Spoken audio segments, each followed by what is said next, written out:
At the tone, the broadcast will begin in 2 minutes.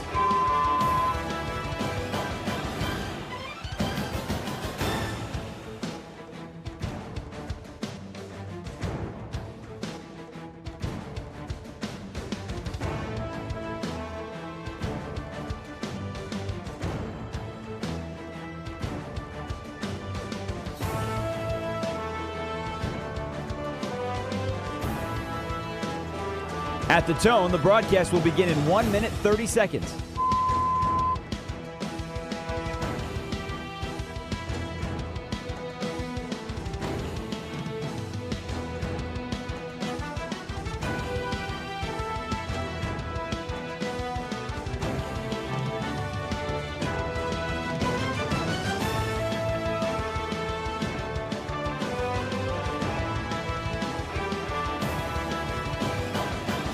At the tone, the broadcast will begin in 1 minute.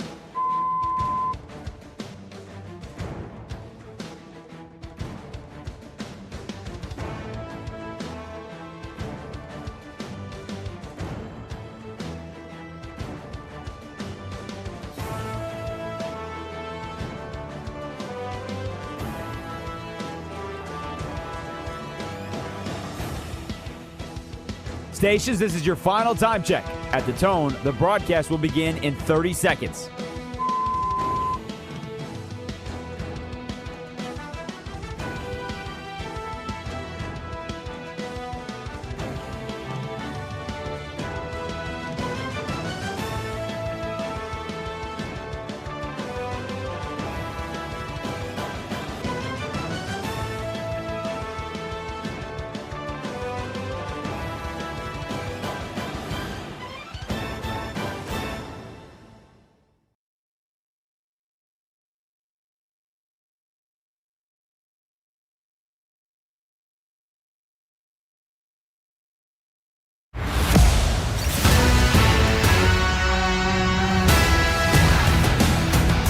Westwood One Sports presents Josh Graham.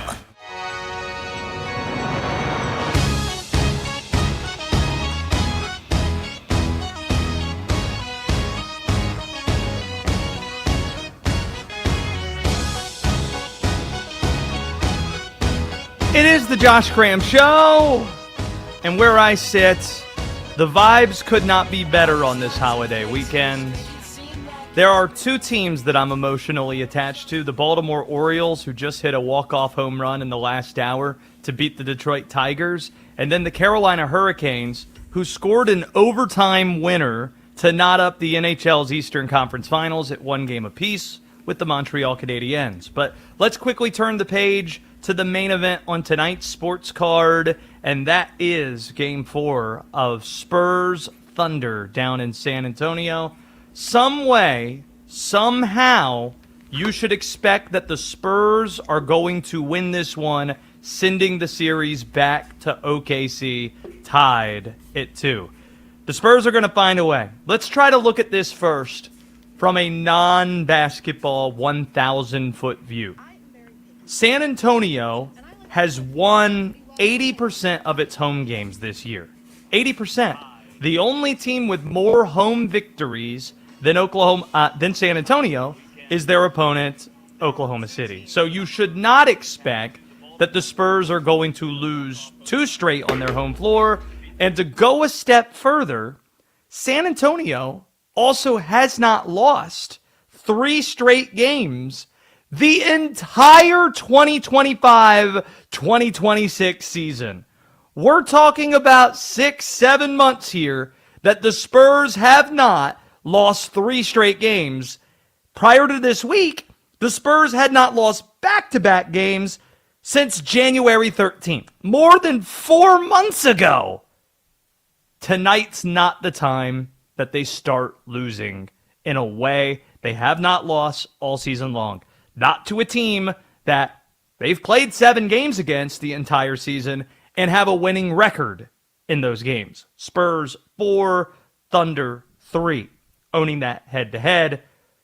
That tracks with how competitive the games have been so far in this series. So from a 1,000-foot non-basketball view, That's why you should expect San Antonio should win. Getting into the basketball, so much about what worked for Oklahoma City in Game 3 seems like it's an anomaly that's not going to be recreated tonight. And there's one specific area you should be focused on. That's the bench of the Thunder. When you think about old adages for playoff basketball, one of them is generally your ancillary parts, your bench, shows up more on your home court than it does on the road. That's an old adage that's been around a long time. Was not the case in Game 3, though. The Thunder, to be fair, has a really good bench. They do. Averaging around 40 points per game all season long. That is top 10 in the NBA in that category. That's a really good bench scoring mark. If you get 40 points per game from your bench over the span of a season, that's excellent. Oklahoma City received 76 points from their bench on Friday night, 76! Nearly twice what their average was in the season. Do you think that that's going to happen again on the road in a playoff game? Don't think so. Also, when Wemby wasn't scoring, and he scored 8 of 15 from the field, he was okay scoring the basketball in a physical game on Friday. The problem was he wasn't doing much else. More specifically, we're looking at rebounding.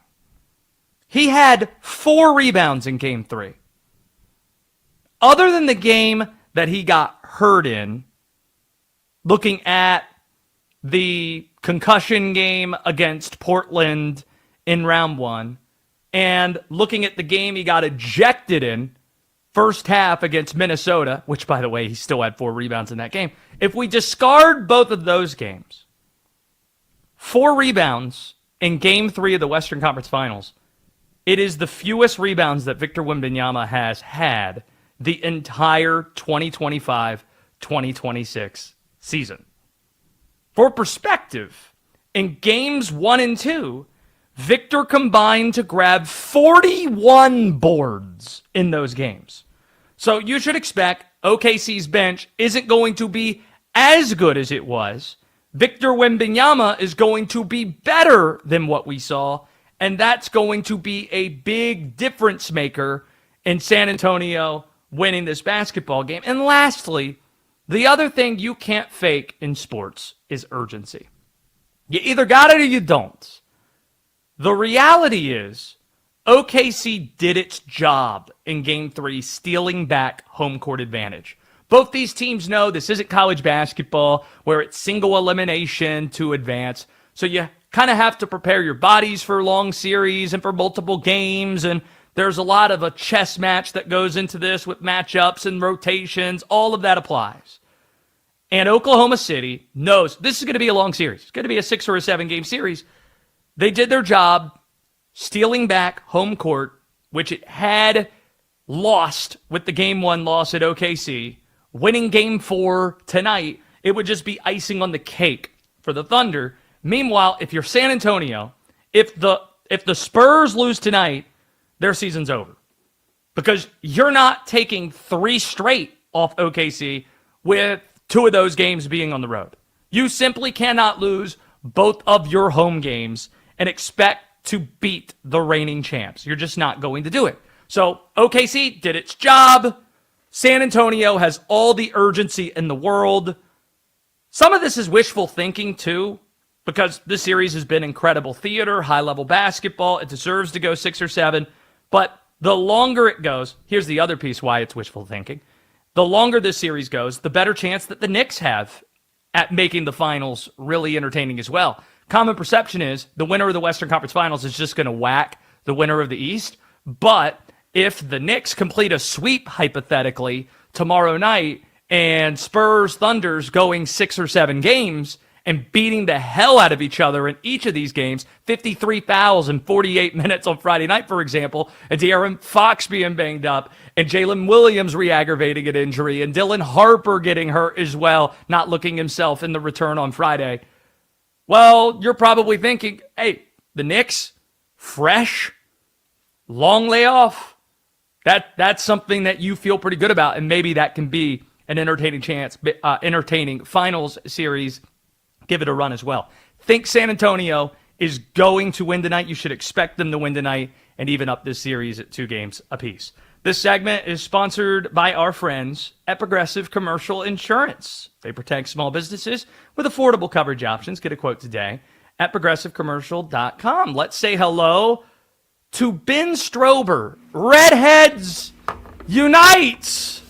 Ben Strober is on the show. Let's see your pretty face for those watching on StreamYard or at Josh Graham Show, at also Westwood One Sports Night on YouTube. I see you right there. Look at that red hair.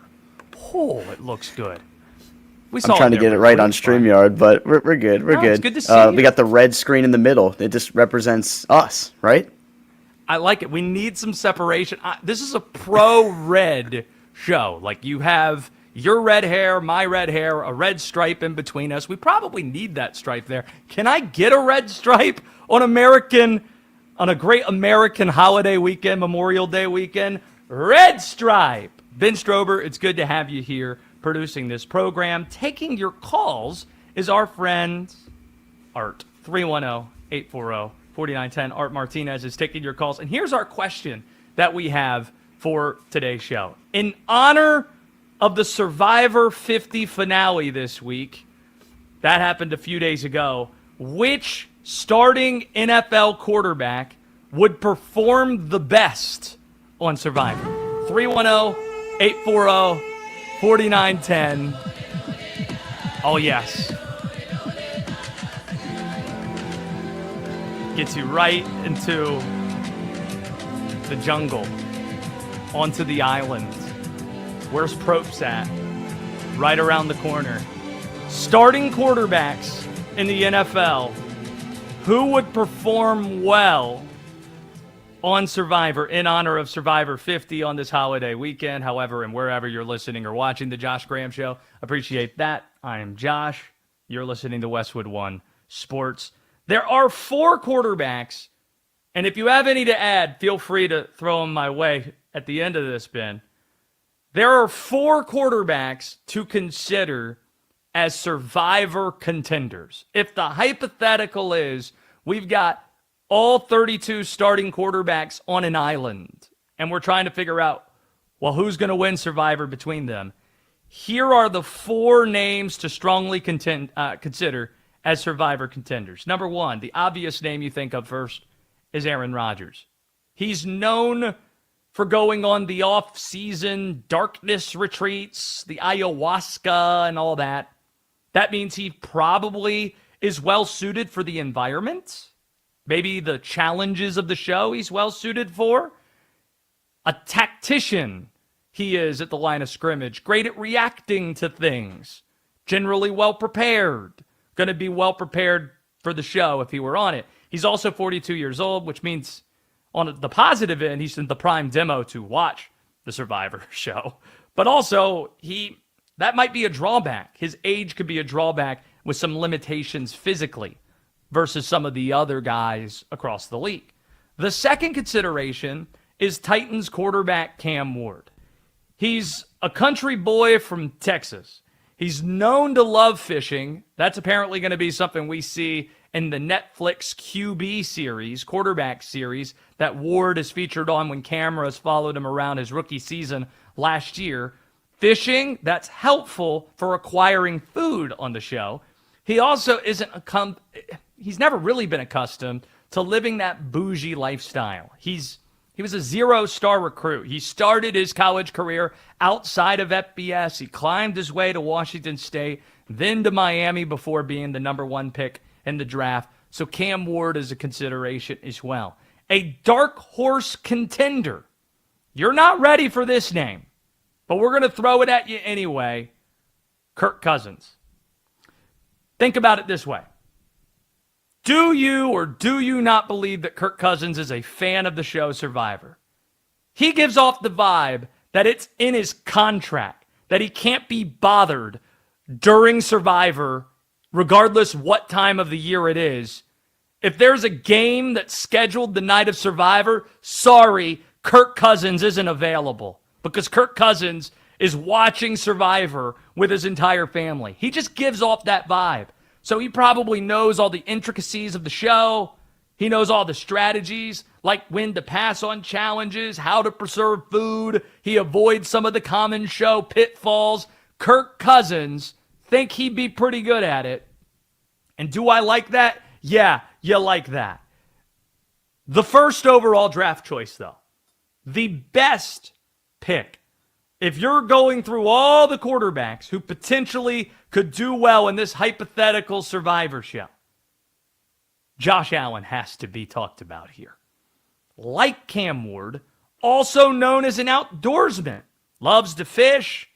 You're not really concerned about colder climates with him playing in Laramie at Wyoming, playing for the Buffalo Bills. Plus, he even lives with a sinner's vampire in Haley Steinfeld. So that has to count for something too. So Josh Allen might be the top pick that we look at, hypothetically, quarterback starters that can contend in Survivor. But Kirk Cousins, an interesting one. Cam Ward. You like that? You like that?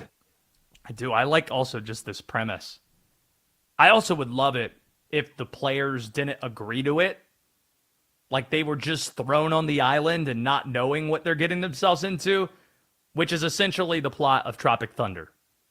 Just, oh, this is real. I'm a lead farmer.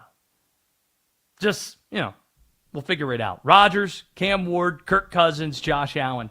Those are the guys that are top of mind. Survivor 50 this week. But you tell us. You like that? In honor of Survivor 50, the finale this week, which quarterback do you think would perform best on the show? 310-840-4910 if you want in on today's program. In addition to the Survivor question, here's another one. What's more important for Major League Baseball? That the season starts on time next year, or if a salary cap is enforced? Because there is a storyline playing out in baseball right now that is impactful to that conversation, and that is next on The Josh Graham Show. The Thunder have taken back home court. Will they take a commanding 3-1 lead? We'll find out. Game 4 is tonight. Westwood One Sports.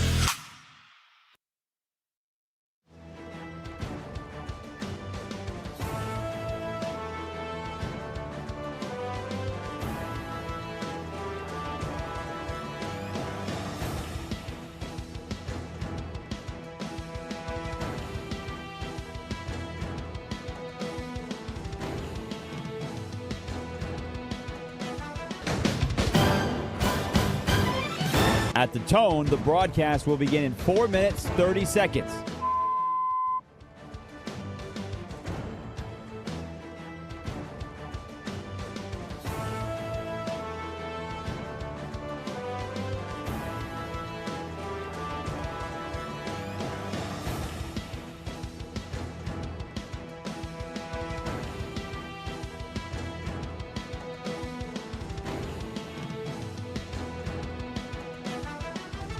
At the tone, the broadcast will begin in 4 minutes.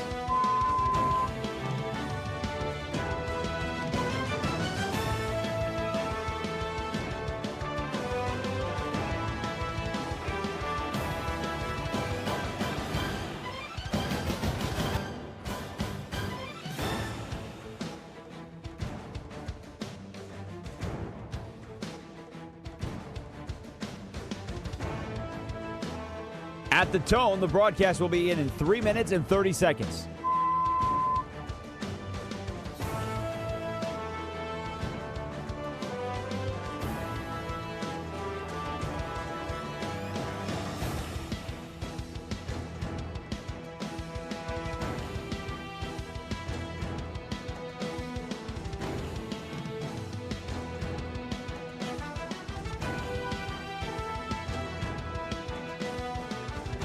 At the tone, the broadcast will begin in 3 minutes.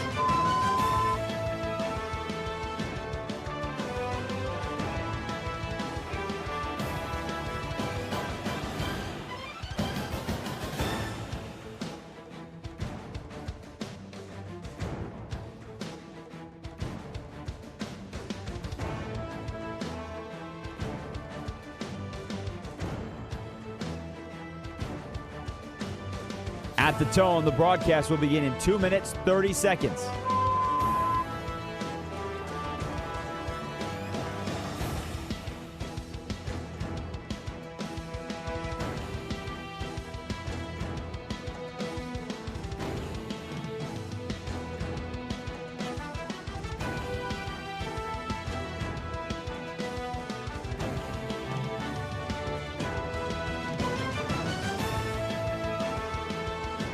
At the tone, the broadcast will begin in 2 minutes.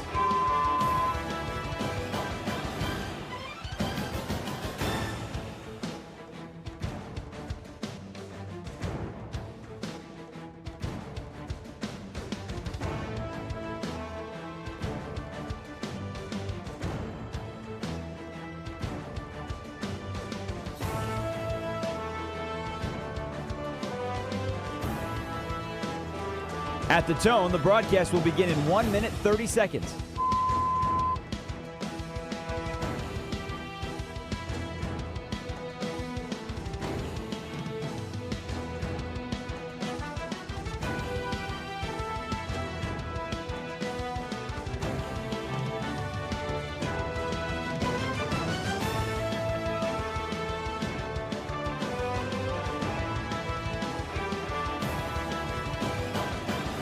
At the tone, the broadcast will begin in 1 minute.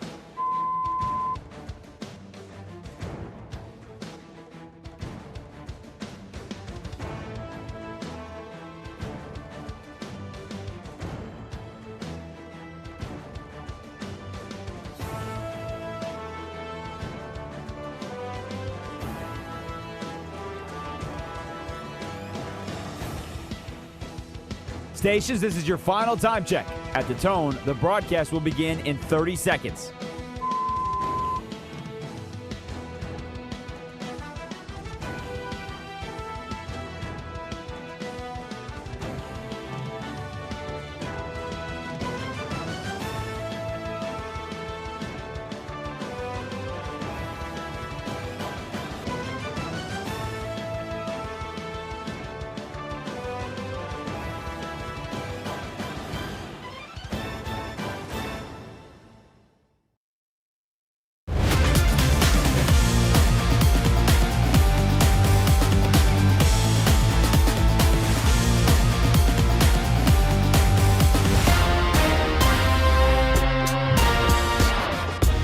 Westwood One Sports presents Josh Graham.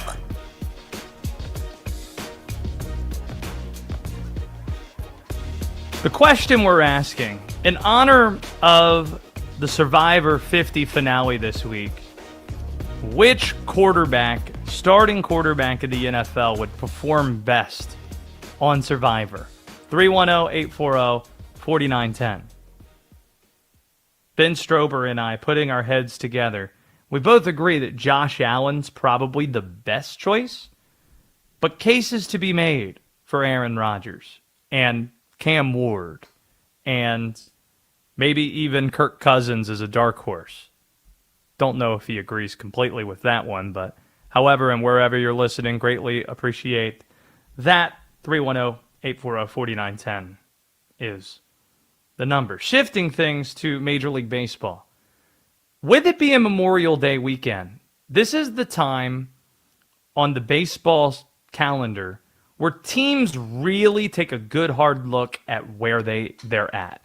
If you talk to big league executives, if you talk to managers during the months of March, April, early May, and you're trying to have big picture conversations about their teams, they'll tell you, well, let's wait till Memorial Day before we start making any assumptions, we start making any leaps, because we're at the point of the season now, 2 months into the season, where we have a decent amount of sample, about 50 games per team, give or take, 50, 55, to realize what you are and in some cases what you aren't. Are you a buyer? Are you a seller? This season, there is a dark cloud that looms over Major League Baseball, and that is the CBA expiring following the season. There's a lot of speculation that, and there's been some for years now, that this is going to be the time that ownership tries to push through a salary cap in the sport. It might cost Major League Baseball games next year, maybe the entire season. That's the backdrop going into the year, especially after the big-time spending Dodgers win consecutive World Series heading into 2026.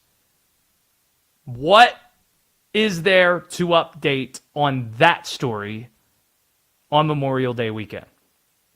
It would seem, as the sides are starting to come together, last week you had owners and the MLBPA meet for the first time to have preliminary conversations about the CBA's expiration. It would seem the first 2 months of this season are neutering the owner's argument for a salary cap. And look no further to what's happening in the American League. 2 of the 4 most expensive rosters in all of baseball are in the American League East. The New York Yankees and the Toronto Blue Jays. They have around $282 million of payroll in Toronto's case. The Yankees are at around $292 million in payroll. So they're both approaching $300 million. Neither team is in first place of that division. That would be the Tampa Bay Rays, who are in first place. And it's not even particularly close. Tampa has the best record in the entire AL by 4.5 games. 34-16 mark, and that's even with the loss earlier today 2-0 to the Bronx Bombers. Even with that, 4.5 game lead over the next closest team in the American League, 34-16 are the Rays. Now, what do the Rays spend? Glad you asked. They have a $102 million payroll, 24th in the sport. The second most wins in the AL is a tie between the New York Yankees and the Cleveland Guardians. Again, the Yankees sit at $290 million of payroll. The Cleveland Guardians have the second smallest payroll in all of baseball at $79 million. So the Yankees have more than 3.5 times the payroll that the Cleveland Guardians do. And they have the same record, second in the American League. Meanwhile, the top payroll teams, other than the Yankees, they're not looking so hot. How about those New York Mets? They rank first in money spent, first in payroll. They are 8 games under 500 so far this year. Let's check on them to see how they did today. So we're making sure we're given the most up-to-date information. The New York Mets are in the bottom of the 9th with the Miami Marlins tied at 0. You want to know how things are going with the Mets? A 0-0 tie in the bottom of the 9th inning. Meet the Mets. Meet the Mets. Step right up. 22-30. Beat the Mets.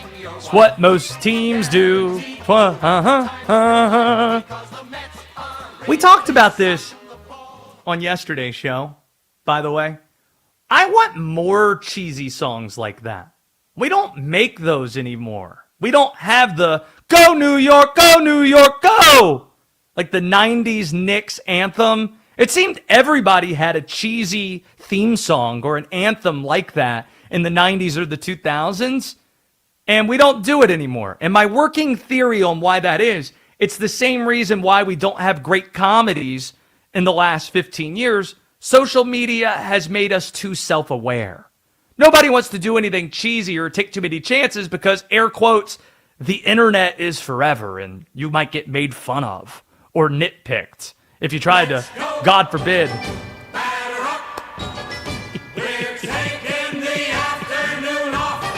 I want more of that. Thank you. Thank you. We don't do this anymore. Harken back to cheesy themes music in our sports. Bring them back. Bring them back. We'd love that. What were we talking about? Oh, yeah, the Mets. Beat the Mets. 8 games under 500. We'll see whether or not the Marlins walk them off in the bottom of the ninth. Other high payroll teams, the Phillies, the Red Sox, they both fired their managers already this year.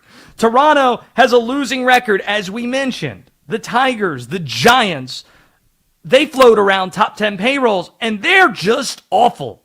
It's not going well for Tony Vitello in San Francisco. The Tigers are horrific. My Orioles have taken the first 2 games off of them. They're looking to sweep them later tonight on the back end of a doubleheader. If this continues, see these trends of high-spending teams doing poorly, low-spending teams doing well, if this continues, let's hope that owners have some self-awareness. Let's hope they learn some lessons, and let's hope they do the right thing. Because the question ultimately that needs to be asked of baseball fans, what is more important? That the season starts on time next year, or if you force feed a salary cap into the game? Something the strongest player union in sports is staunchly against. Under no circumstances do they plan on relenting on the salary cap front. If the 1994 strike taught us anything, it's that it's much more important that you play than you get a salary cap. Even if you would, in a perfect, idyllic world, want that salary cap, you could even acknowledge not playing would ruin all the positive momentum the sport has gained. That ratings suggest, last year's World Series suggested, in terms of the interest with the Blue Jays against the Dodgers, the positive rule changes, adding urgency and speeding up games, enforcing the pitch clock and the base running rules, breaking away from how robotic the game seemed at about this time last decade. You ruin a lot of that positive momentum if you miss games next year. So let's hope that owners have learned that lesson. And the other lesson is that money and payroll in this case doesn't guarantee you success in sports. Yes, the Dodgers have won the last 2 World Series. The Dodgers, last we checked, not new to spending a lot of money. They went 32 years without winning a World Series until the weird COVID World Series they won in 2020. Must we remember that? Must we forget that? The Yankees haven't won a World Series in more than 15 years. 2009. Must we forget that again? And it's not just a baseball truth, it's a truth regardless of where you look at sports. Who has more money than the SEC has? The SEC hasn't been to a national championship game in football the last 3 years. 3 in a row, they don't win the title, but they haven't even been to the title game the last 3 years. The big, bad, rich SEC. The New York Knicks has spent more than anybody this century. Haven't been to the finals since 1999, hoping to change that with one more win in the Eastern Conference Finals. Duke, Kentucky. How many more examples do you need? Neither of those schools have won a national championship. Don't think that either of those teams have been to the Final Four in the last dozen years. And who has more money in college basketball than Duke and Kentucky? This idea that because you spend more money means that you're inherently or promised, you're guaranteed to win more games. It's not true. The numbers don't back it up.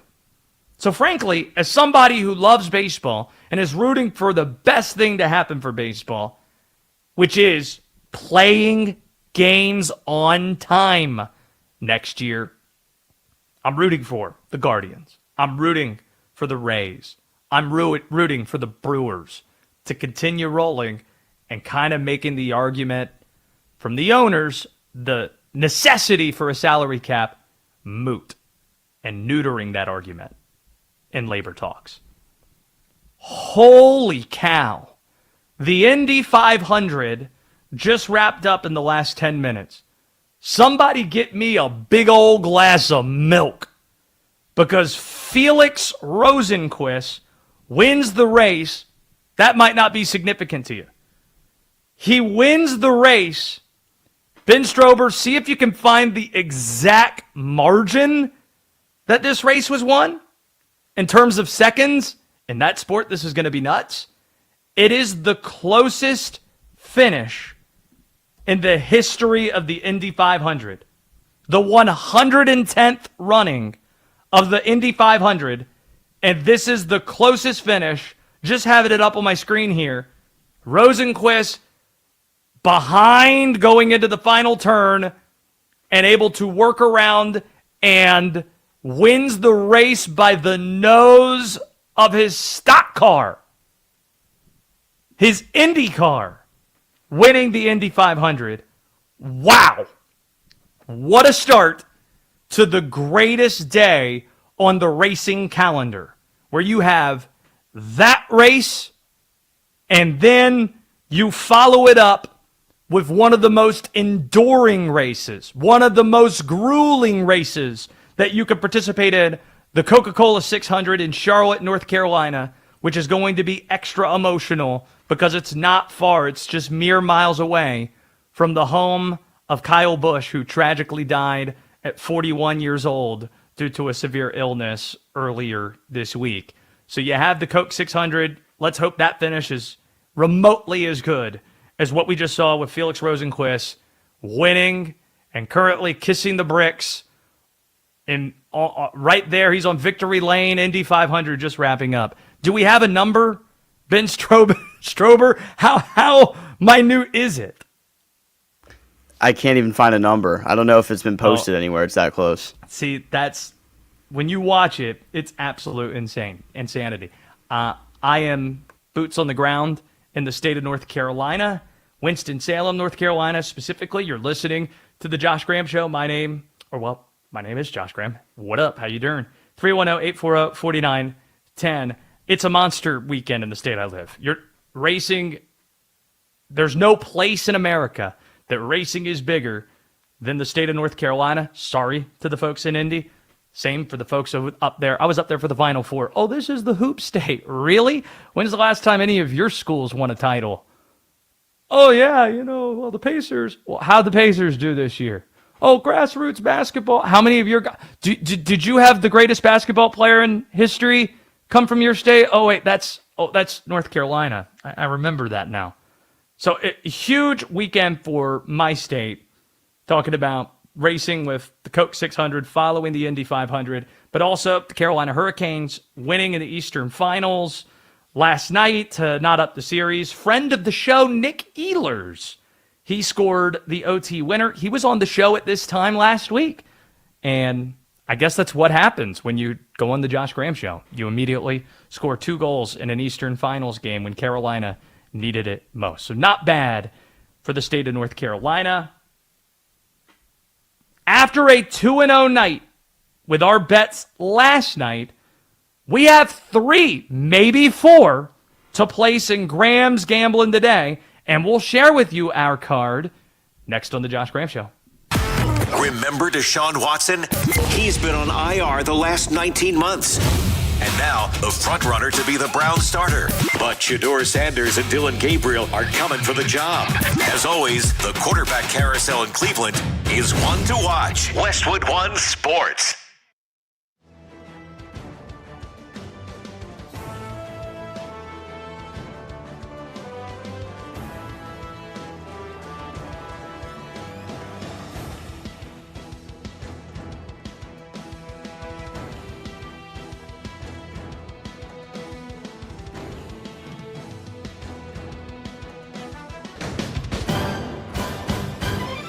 At the tone, the broadcast will begin in 4 minutes, 30 seconds.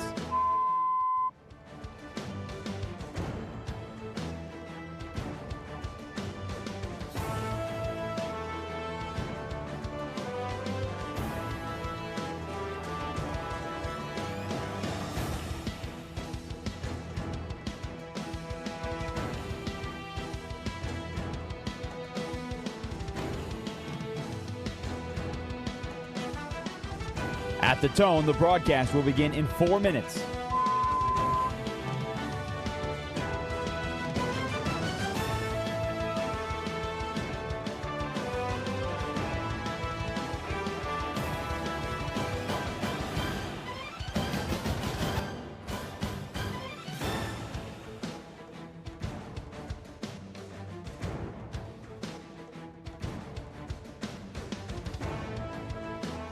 At the tone, the broadcast will begin in 3 minutes and 30 seconds.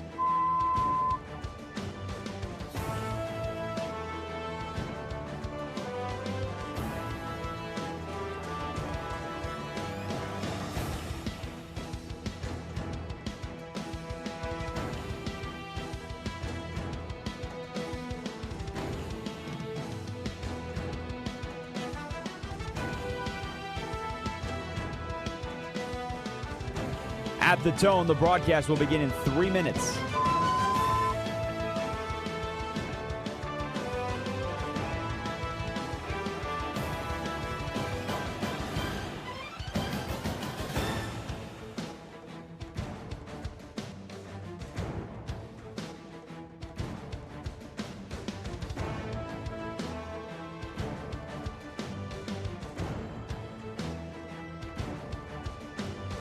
At the tone, the broadcast will begin in 2 minutes, 30 seconds.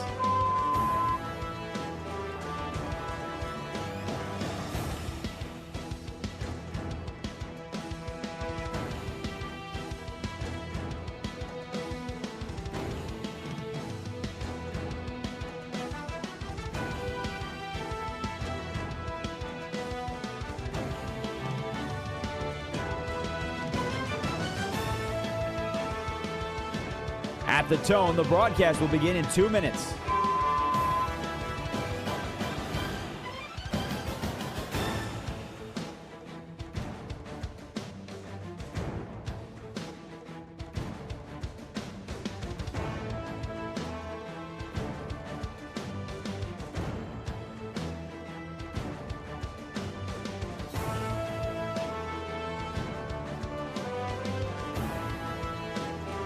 At the tone, the broadcast will begin in 1 minute, 30 seconds.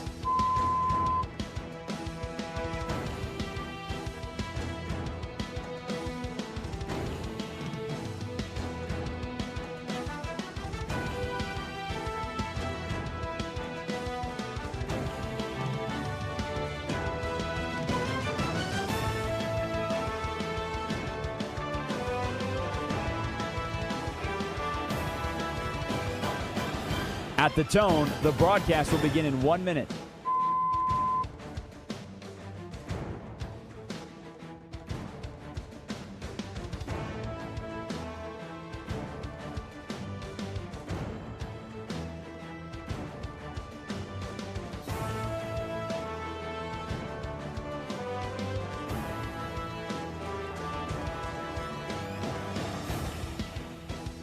Stations, this is your final time check. At the tone, the broadcast will begin in 30 seconds.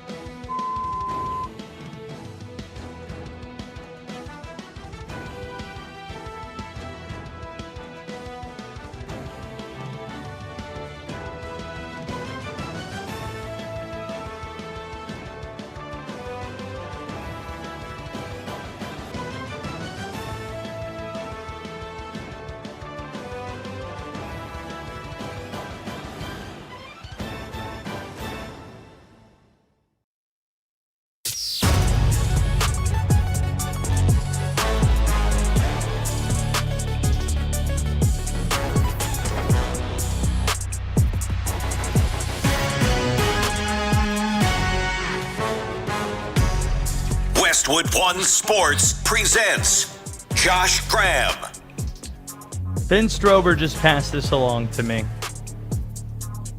Felix Rosenqvist wins by the closest margin in Indy 500 history, this being the 110th running. The margin of victory for Rosenqvist, 0.00233 of a second. So a little bit more than 0.02 of a second. That is beyond the realm of comprehension how close it was. The Indy 500 just now wrapping up. Also something that many scientists and experts are trying to figure out. Why I'm so good at handing out bets. Because I was 2-0 again last night, on fire during the playoffs, got 4 more bets to hand out today, and Graham's gambling. It's time for Graham's Gambling. Let's make some money. As mentioned, 2-0 last night. Knicks plus 2.5 points. Knicks money line sprinkle on that. Love that. Thought they were playing with urgency, looking ahead to the advantage they need rest-wise to compete against the Thunder or the Spurs. They're just a better constructed basketball team, too. Knicks plus 2.5 in the money line hit. Canadians team total under 2.5 goals. Wasn't feeling great about this when they attempt their first shot 10 minutes in and it's a goal off the skate of a Canes defenseman. But Carolina wins in overtime 3-2, so that cashes as well. Also bet Nick Ehlers in overtime OT winner because he joined the show last week, and just because everything's turning up our way, that cashed as well. Let's get to our 4 bets on today's card. 2 for Spurs Thunder tonight. We're laying 2.5 points with San Antonio. They're not losing 3 in a row for the first time this year. You can't fake urgency, all that. You're not getting the same contribution from your bench that you got the Herculean effort 2 days ago from Oklahoma City. And Victor Wembanyama is going to be more of a force on the glass. All of that points to San Antonio tying up the series. Don't mind laying the small number to do so. Related to the point on the bench, thought about betting the under on Jared McCain, but I just like the guy. Covered him at Duke. This is a true story, Ben Strober. He has a thing in his locker, Jared McCain, it's like a brown sack. And it's like almost like a, what do they call it? Like a hacky sack. It's almost that. But it's shaped like a potato that has a smiley face on it. And the potato has human-like features like a hand that is holding up a sign, a small little pennant that reads, "You can do it." Jared McCain called it the positive potato. And he said at points during the season, when the team needed it, he would pull out the positive potato and it would cheer up guys in the locker room.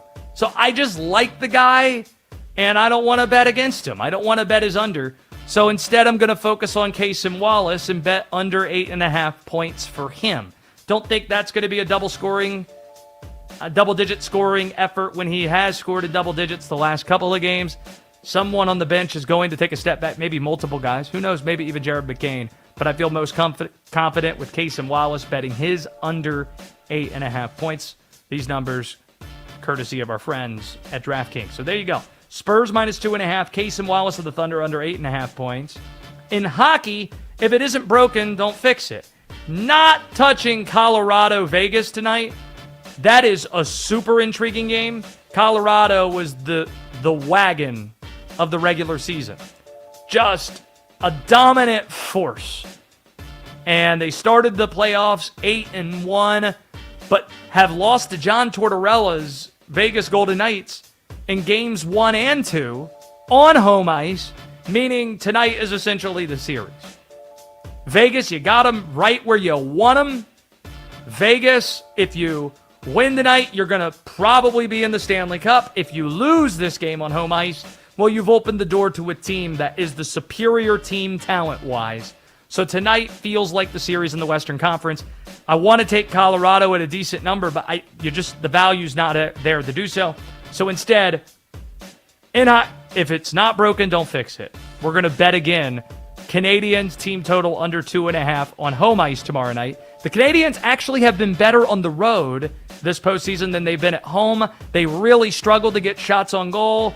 Freddie Anderson hasn't even been great. He wasn't great last night, and they still held him to 2. I think they're held to under 2.5 goals again, and you get a much better number because it's on Montreal's ice. Plus money, plus 105. We're going to bet Montreal team total under 2.5. And here's the one that we're tacking on late. We're taking the Orioles minus 125 money line against the Tigers. Back end of a doubleheader. Game 2 starting at 6 o'clock. So in the next little bit, Baltimore got 6 2/3 from Brandon Young, which means their pin is fresh. Obviously, they're playing a doubleheader because of a rainout. A lot of rain across the East Coast yesterday. So their pin is completely fresh. Detroit, if they were leading again late, they spent Kenley Jansen. Colton Cowser hitting a walk-off off him. He had to throw a lot of pitches in the game. So Baltimore's pin is completely fresh. They didn't have to throw any of their super high-leverage relievers. And Detroit's just terrible. So minus 125. Baltimore after the walk-off win going to complete the doubleheader. We're going to have minus 125 money line for the Baltimore Orioles. So in review, we like Spurs minus 2.5. Casey Wallace under 8.5 points from the Thunder. Hockey, Canadiens team total under 2.5 goals tomorrow night. Eastern Conference Finals, Game 3. And the Orioles minus 125 money line against the Detroit Tigers. That's what we're doing here. That's Graham's Gambling for today. In about 10 minutes, we're going to hit the other side of the ledger. We were talking about the Survivor 50 finale that was this week. We discussed quarterbacks that would do well on the show. Josh Allen's name came up. Aaron Rodgers, Kirk Cousins. Handful of names that would do well on the show. Let's flip it. Which quarterbacks performed terribly if you put them on Survivor? 310-840-4910 if you want in. A half hour from now, we're going to be joined by Cleveland sports host Nick Wilson. Because believe it or not, Ben Strober, there is a lot that is happening in Cleveland sports right now. You tell me what's top billing. The Cavs, they're in the Eastern Finals. Well, at least for now. They're down 3-0. They're toast. They're probably going to get swept. But at least Travis Kelce and Taylor Swift showed up to the game. And before you poo-poo that and mock it, we haven't seen them for a while.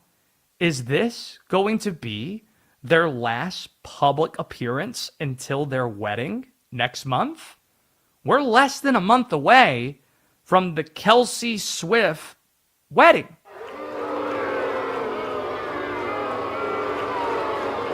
You don't sound that excited, Ben. I'm not excited at all. You don't believe Not in at true all. love? You don't want them to be happy? No, I do. I just don't care about their wedding. Oh. Good for them, though. There you go. That's a nice sentiment at the end. I've been watching Taylor Swift videos all day from them just being there, and a lot of takeaways, a lot of analyst work being done by the Swifties. I think one of the takeaways is that they vape, that she vapes now. I think that was one of the things that somebody deduced from it, and that she didn't seem too pleased with Travis pounding a beer on the scoreboard, Jumbotron. So those, just a few things.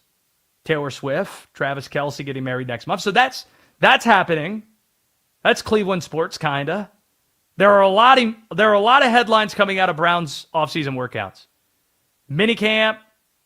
We got throwing stats that are being reported by respected journalists such as Mary Kay Cabot, taken very seriously. Minicamp reps between Shedeur Sanders and Deshaun Watson. It's being flagged when guys are showing up at the building. Shedeur showing up before anybody. Ooh. Deshaun, though, throwing better in minicamp reps. absurd. There is a growing concern about Defensive Player of the Year Myles Garrett under the new head coach, Monken, and a new defensive coordinator, trying to figure out how happy or unhappy he is. And then you got the Cleveland Guardians, second most wins in the American League, despite having the worst payroll in the AL. Stephen Vogt continuing to show us why he is the best manager in Major League Baseball right now. So Nick Wilson will join us in our next hour to break down all of these things. Maybe there's some more Taylor T that we're unfamiliar with since he's boots on the ground in Cleveland. We've asked which NFL quarterbacks would perform worst on Survivor now. There are 3 quarterbacks that immediately pop into my head when thinking about this question. Strangely, all 3 of these quarterbacks have something in common. You tell us who you would nominate, 310-840-4910. That is next on The Josh Graham Show. This is Westwood One Sports.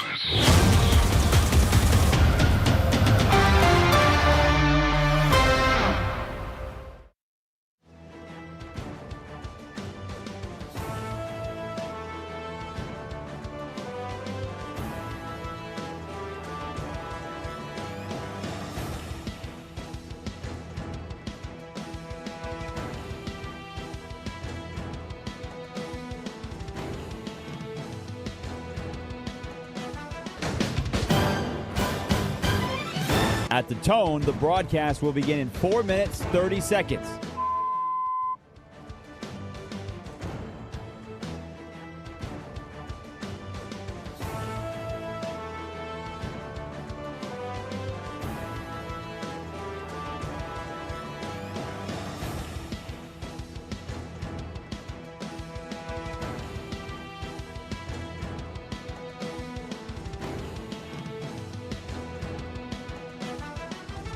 At the tone, the broadcast will begin in 4 minutes.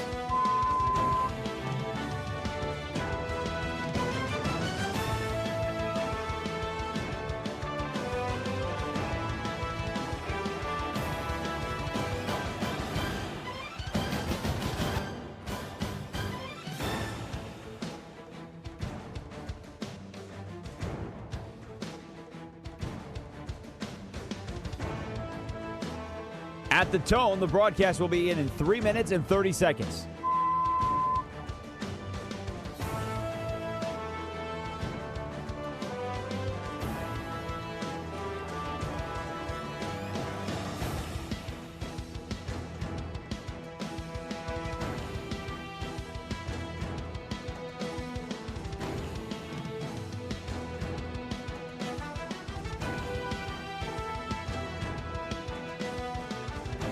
At the tone, the broadcast will begin in 3 minutes.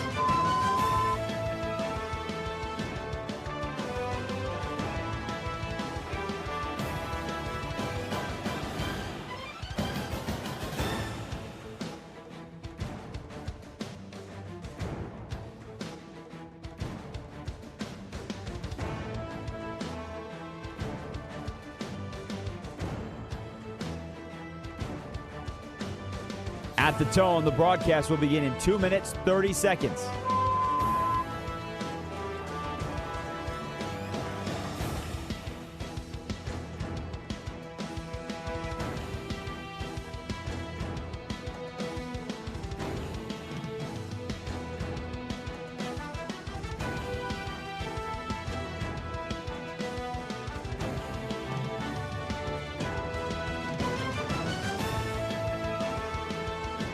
At the tone, the broadcast will begin in 2 minutes.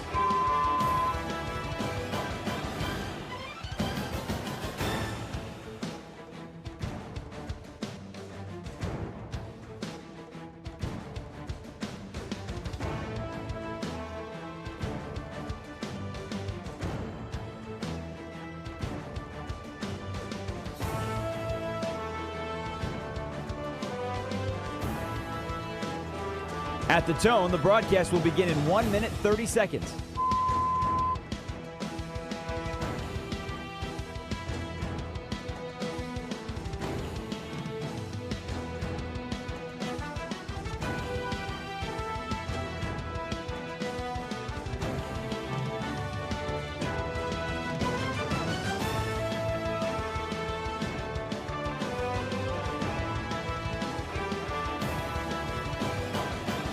At the tone, the broadcast will begin in 1 minute.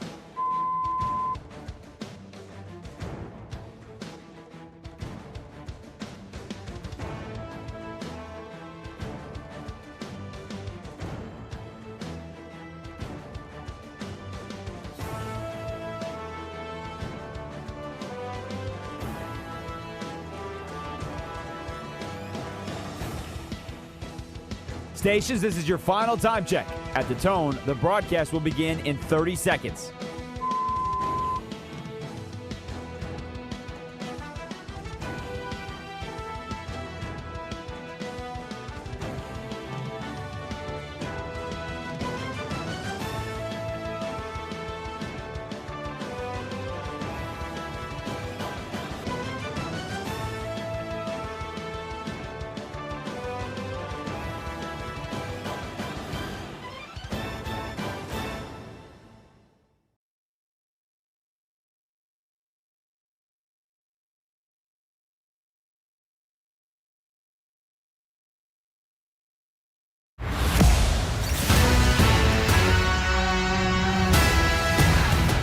Westwood One Sports presents Josh Graham.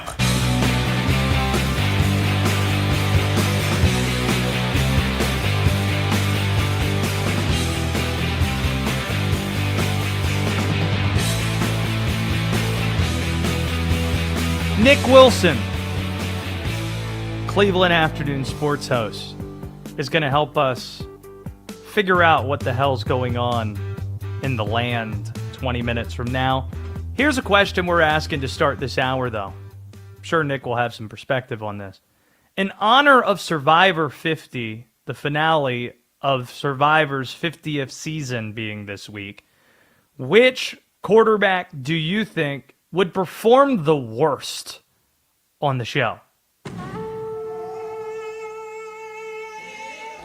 Not the best, not win.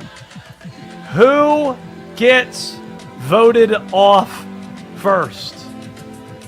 310-840-4910 if you want in. There are three quarterbacks that we know for sure would perform poorly on Survivor. And they are Heisman Trophy winners. All three of them. That's what they have in common. Panthers quarterback Bryce Young's up first. He's too small. If this wasn't broadcast on television, they might just kill Bryce Young and use him for food. His frame, that's not going to fare well for physical challenges. Also, in dealing with Bryce Young the last few years, I covered Carolina Panther football for the last 10 years prior to working at Westwood One. He's too nice. Name one thing remotely close to a controversy that he's been involved in. He's the sweetest guy. That doesn't bode well for the island either. And where's he from? He's a kid from Los Angeles. This is the part where this starts to sound like an 8 Mile riff, as if I'm talking about Papa Doc. Bryce Young had real good parents. He came from a really good situation, like Southern California, good family, great situation, not from the bad part of Los Angeles. So he's a kid from a city, one of the biggest in LA. He's too nice. He's too small. Bryce Young, he doesn't do well on Survivor. He might get voted off first. If not, for somebody just being disqualified, having to be voted off. This is where Bengals quarterback Joe Burrow comes in. He wouldn't fare well because you can't have somebody with injury history on this island. Somebody somewhere is about to suggest, where's Anthony Richardson on this list? Joe Burrow, yeah, he's had issues staying healthy. He's also just too pretty. In watching Survivor, the guys who generally win, they're not the pretty guys. They're not the pretty boys. So I don't see him doing the things that he needs to do in order to win on this show. So Joe Burrow, injury history, that's a problem. We're voting him off the island. Lastly, this might not be fair. Going to need Ben Strober to give me a ruling on this, because he's in D.C., where this guy's from, Caleb Williams doesn't seem like a good fit for Survivor. See, some of it's not his fault. Like, he's from D.C., his dad's comments prior to the draft makes you wonder how much he might have been handed to Caleb. But then you get into the painted fingernails and the full-out weeping on the sideline at USC after a loss and the over-the-top love he seems to have for his comfort and English bulldog, his English bulldog. Just don't think that he would enjoy being on the island all that much. Is this fair? Am I being unfair to Caleb Williams? Grew up in the D.C. area, going to private school, so it's a much different lifestyle than the D.C. public school system. I can definitely say that. Sure. I mean, he's got the arm talent. Like, if you need to be in a thing where he's got to throw things really far, then sure, Caleb Williams would do really well with that. Oh, yeah. I think if it's a quarterback-only Survivor show, I think there would be throwing challenges everywhere. But who do you think performs the worst? I got Bryce Young. I got Joe Burrow on this list. Like, who are you thinking of? It's a good question. I'm going to go with Dak Prescott because he never wins anything big. That's true. That's not nice from a Washington fan. I understand why you might do that, but he doesn't. He wouldn't be the worst though. See, I don't know. There aren't draft picks associated with Survivor. You either win or you lose.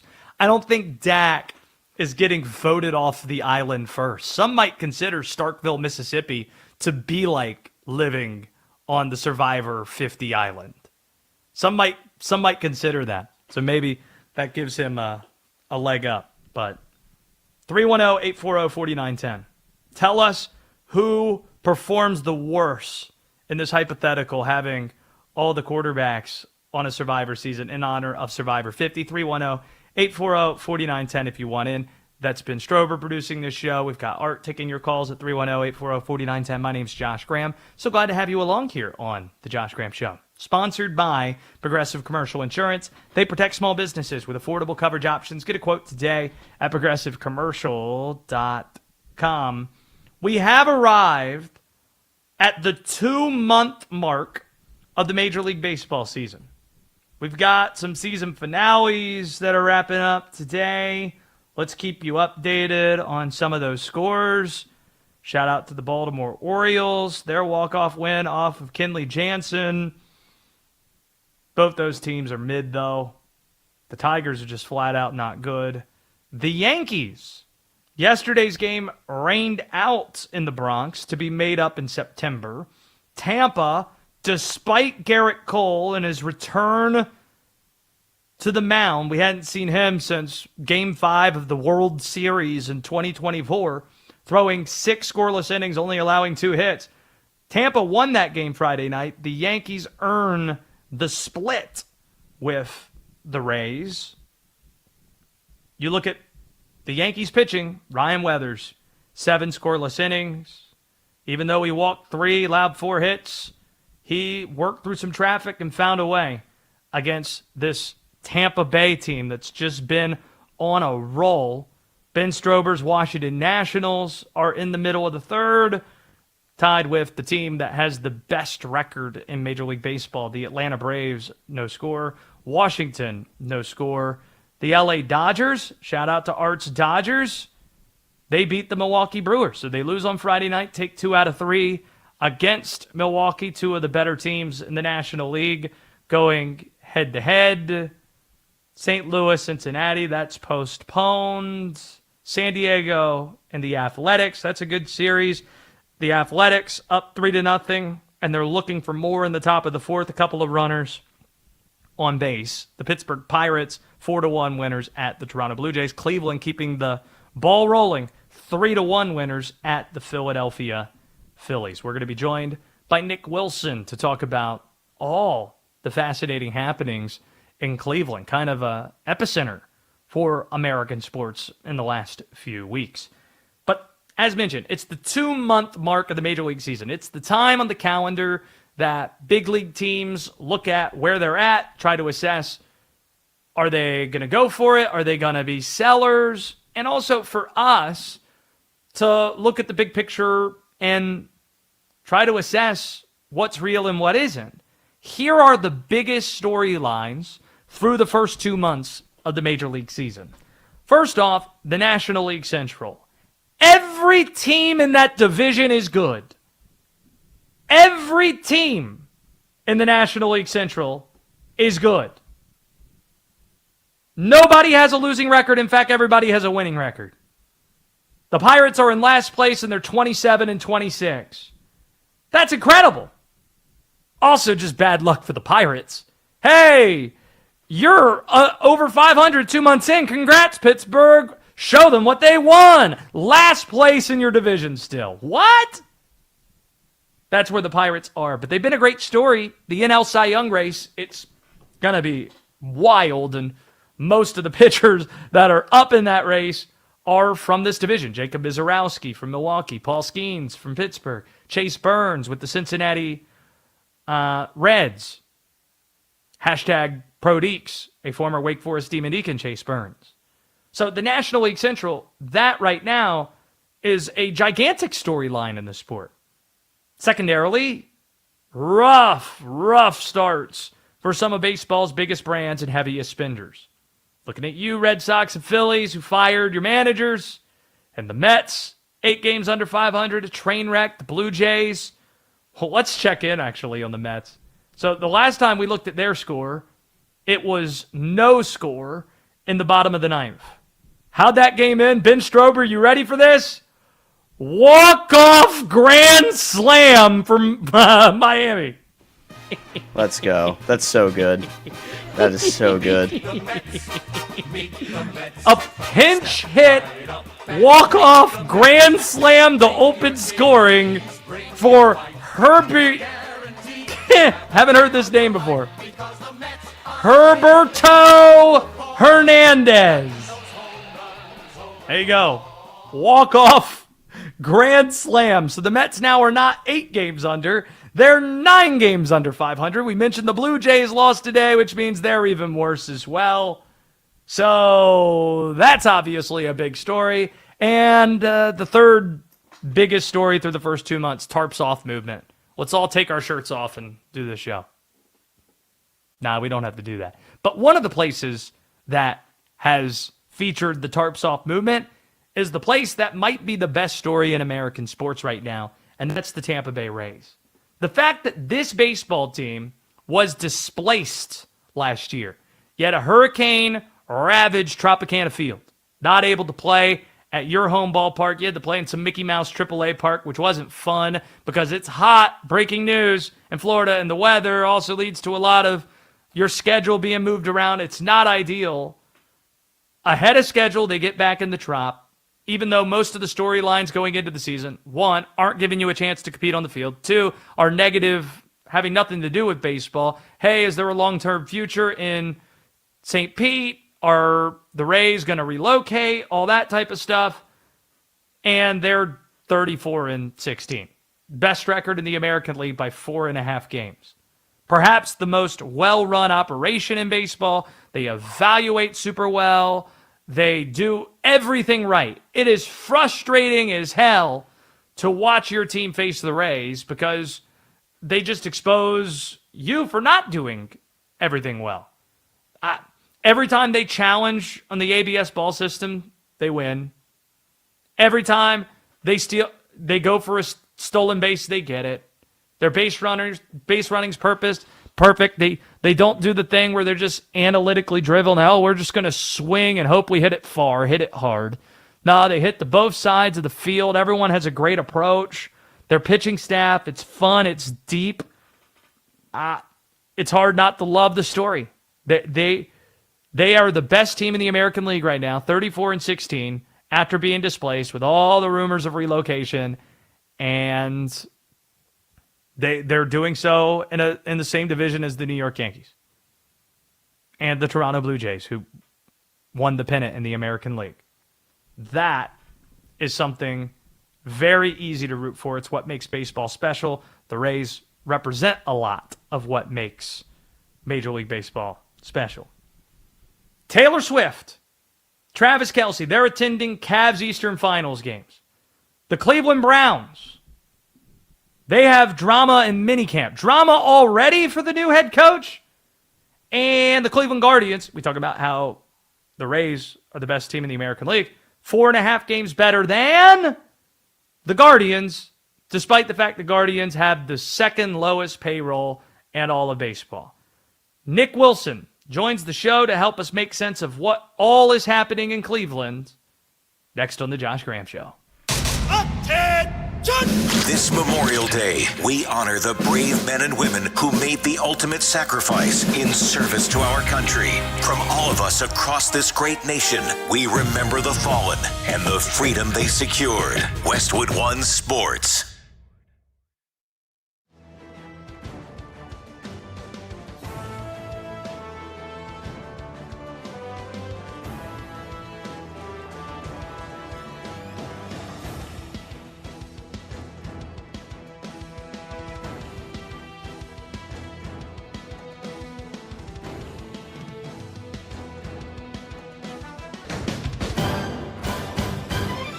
At the tone, the broadcast will begin in 4 minutes, 30 seconds.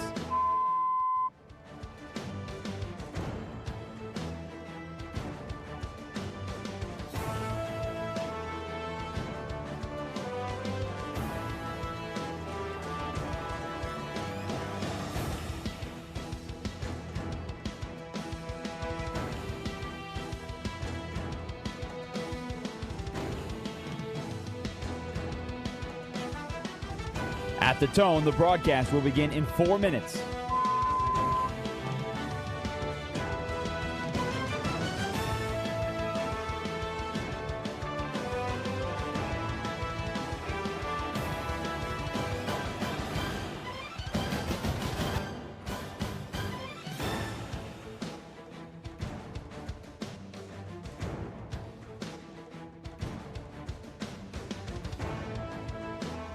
At the tone, the broadcast will be in 3 minutes and 30 seconds.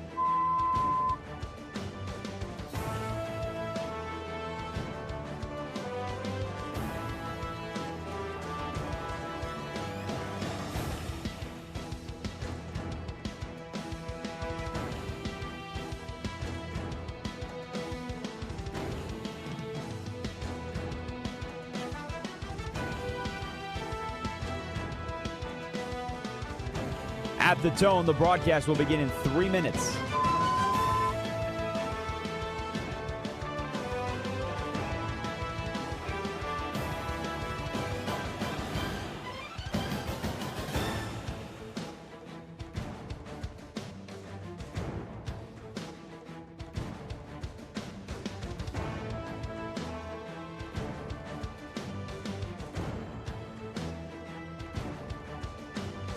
At the tone, the broadcast will begin in 2 minutes, 30 seconds.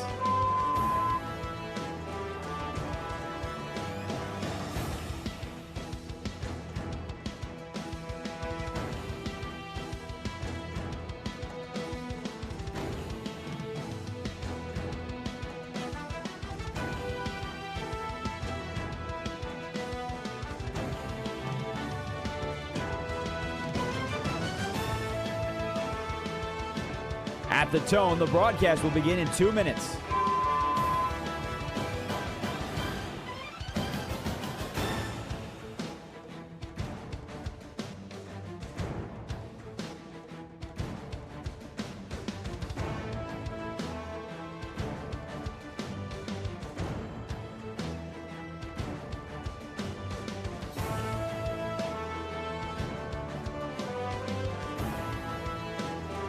At the tone, the broadcast will begin in 1 minute, 30 seconds.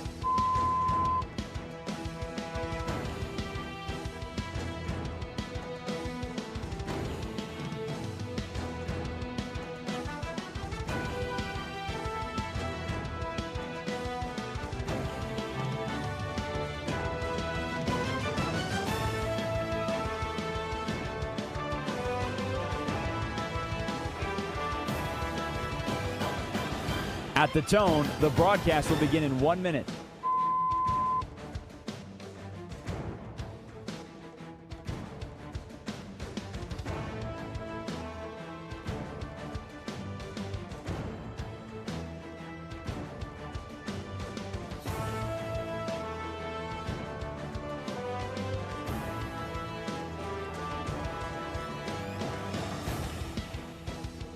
Stations, this is your final time check. At the tone, the broadcast will begin in 30 seconds.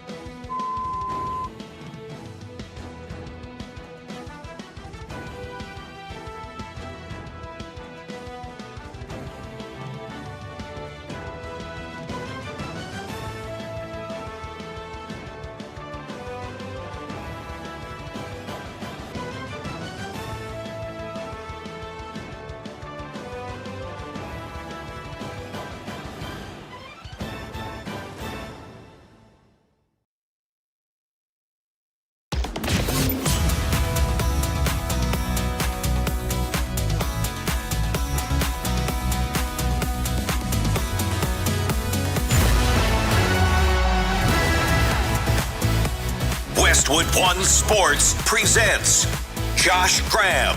I'm scrolling Twitter. I see 92.3 The Fan. I see my guys Nick Wilson and Jonathan Peterlin. And what are they talking about? They're talking about Myles Garrett and the fact that he's not there. That was Peter Schrager on ESPN this week. And the Nick Wilson that he's referring to can be heard afternoons on one of our show's finest affiliates, 92.3 The Fan in Cleveland. That Nick Wilson joins us now on the Josh Graham Show. Nick, whether it's Myles Garrett or minicamp passing stats being broken down between Shedeur Sanders and Deshaun Watson, just have this general question to ask to all of the Cleveland media and even Cleveland sports fans. Why so serious this time of year? Well, it's a diehard football town there, Josh Graham. And much like this program right here, this is a diehard sports talk show. And I do think there's this weird mix of kind of belief in this team. Like this team actually has more talent than I think nationally it's being talked about, while also having the most quarterback room in the NFL. So I think I think between this and the fact that it's been 8 wins in 2 seasons, and we are very scared of backsliding into who this organization was before like 2020, I think there's a lot more riding on it than we're willing to admit at any given point in Cleveland. So let me drill a little bit deeper on that.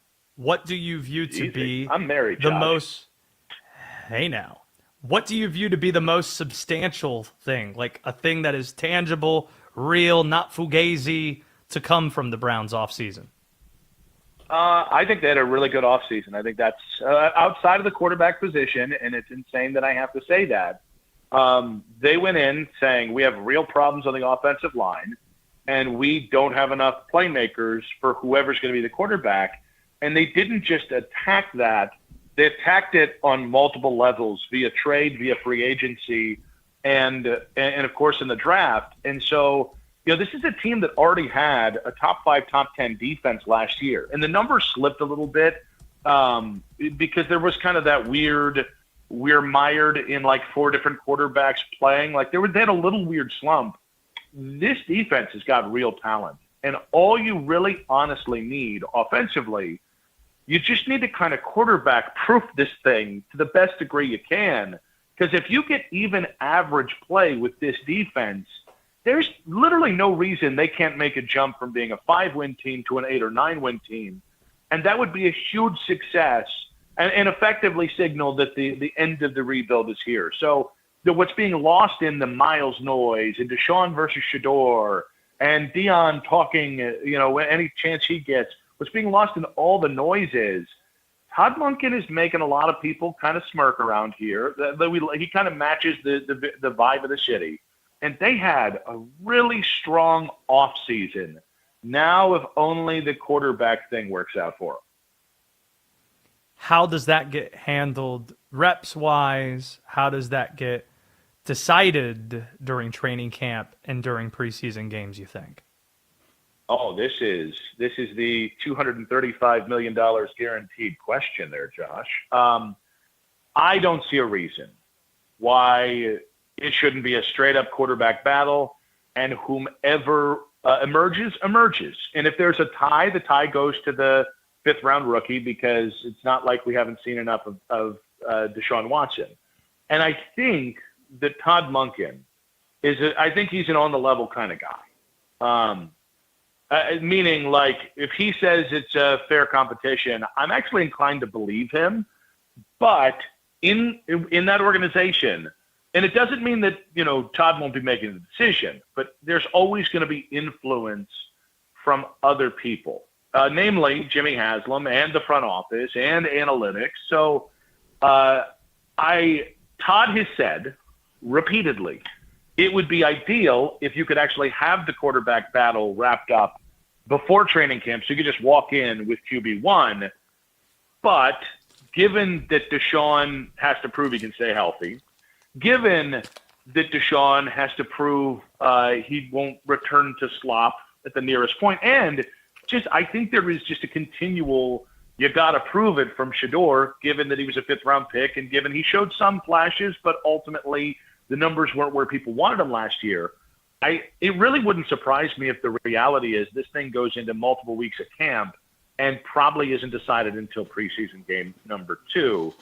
But it's the Browns, and they still have to prove they can do this on the level, even if I really like and really trust Todd Monken. It's Nick Wilson, 92.3 The Fan. You can catch him afternoons in Cleveland. Now let's get to the important football question that we bring you here to have expertise on.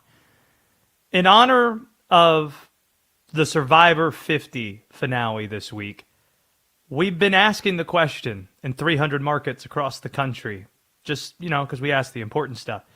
If it was an all-starting quarterbacks edition of Survivor, who would perform well, who would perform poorly? Starting on the doing well front, the 4 that we narrowed it down to are Aaron Rodgers, for obvious reasons, Josh Allen, Wyoming to Buffalo to he can fish, he can fend for himself. Cam Ward, kind of a Texas country boy, he can fish, he can fend for himself too. He had to all his life. And then we have Kirk Cousins, just because we believe somewhere in his Vegas contract it is included. I will not play on nights that Survivor is on. Do not bug me during Survivor because I watch Survivor and probably know all the intricacies of Survivor. Is there anybody we're missing, or who do you think would perform best in an all 32 starting quarterback edition of Survivor? Well, I have not lost my love for Baker Mayfield, though he has not been the Browns quarterback for going on 5 years now. I think you got to have a little bit of smooth operator, meaning you got to be able to bond with people and get alliances, and you also have to be strategic. And I think Baker can't make enemies though. Nick. Can't make enemies. Come on. Are you telling me Richard Hatch didn't have enemies? Come on, do we have to go through the litany? The namesake of Nick Wilson didn't have enemies. And here's the thing.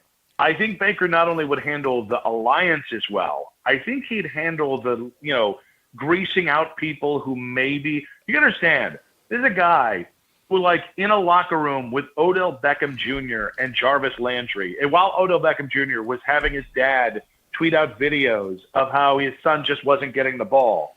Baker Mayfield won 11 games and beat the Pittsburgh Steelers in the playoffs. And, by the way, he's done a lot of nice things in Tampa too, I guess. But no, so I think Baker would do very well there. Now, on the downside, I don't know how to say this because I really want him to win the quarterback job in Cleveland. I don't think there's a chance in hell Shedeur Sanders does well in Survivor. 1, he's always struck me as more of an indoorsy kind of kid. 2, I think there's an element of growing up with a lot of money, right? And I feel like we're getting a soft hands mentality from Shedeur when it's everything outside of football. So I think he'd rather get a pedicure. Would he get voted off, Nick, before too small, too nice LA kid Bryce Young or Joe Burrow getting hurt on the first episode? Well, the problem is then you'd replace Joe Burrow with Joe Flacco. And I don't think anybody wants that jersey mix-up. You know what I mean?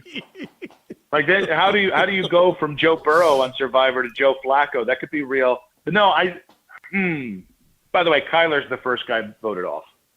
Just so we're clear here. Oh, wow. I like Kyler, but he's a tiny fella. He's just kind of an odd duck. He just wants to play video games all day. Diva. You get it. Yeah. I like it. What do you have? I'm trying to think of a Eastern Conference Finals question after what happened to Cleveland last night, 3-zip, the Knicks lead. What do you have least, or what do you have less interest in, Nick Wilson, 92.3, the fan and Cleveland afternoon host? The Taylor Swift, Travis Kelce wedding that is less than a month away, with them making an appearance last night, maybe their last appearance before the wedding, or watching Game 4 of Knicks Cavaliers tomorrow night? I need the Cavs to do this for me, and I need them to not prolong this thing.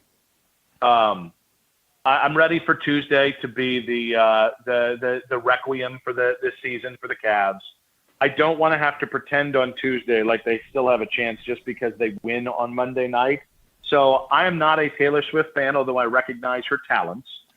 Travis Kelce is officially overexposed for me, although I recognize he's from Cleveland and I got a lot of love for him.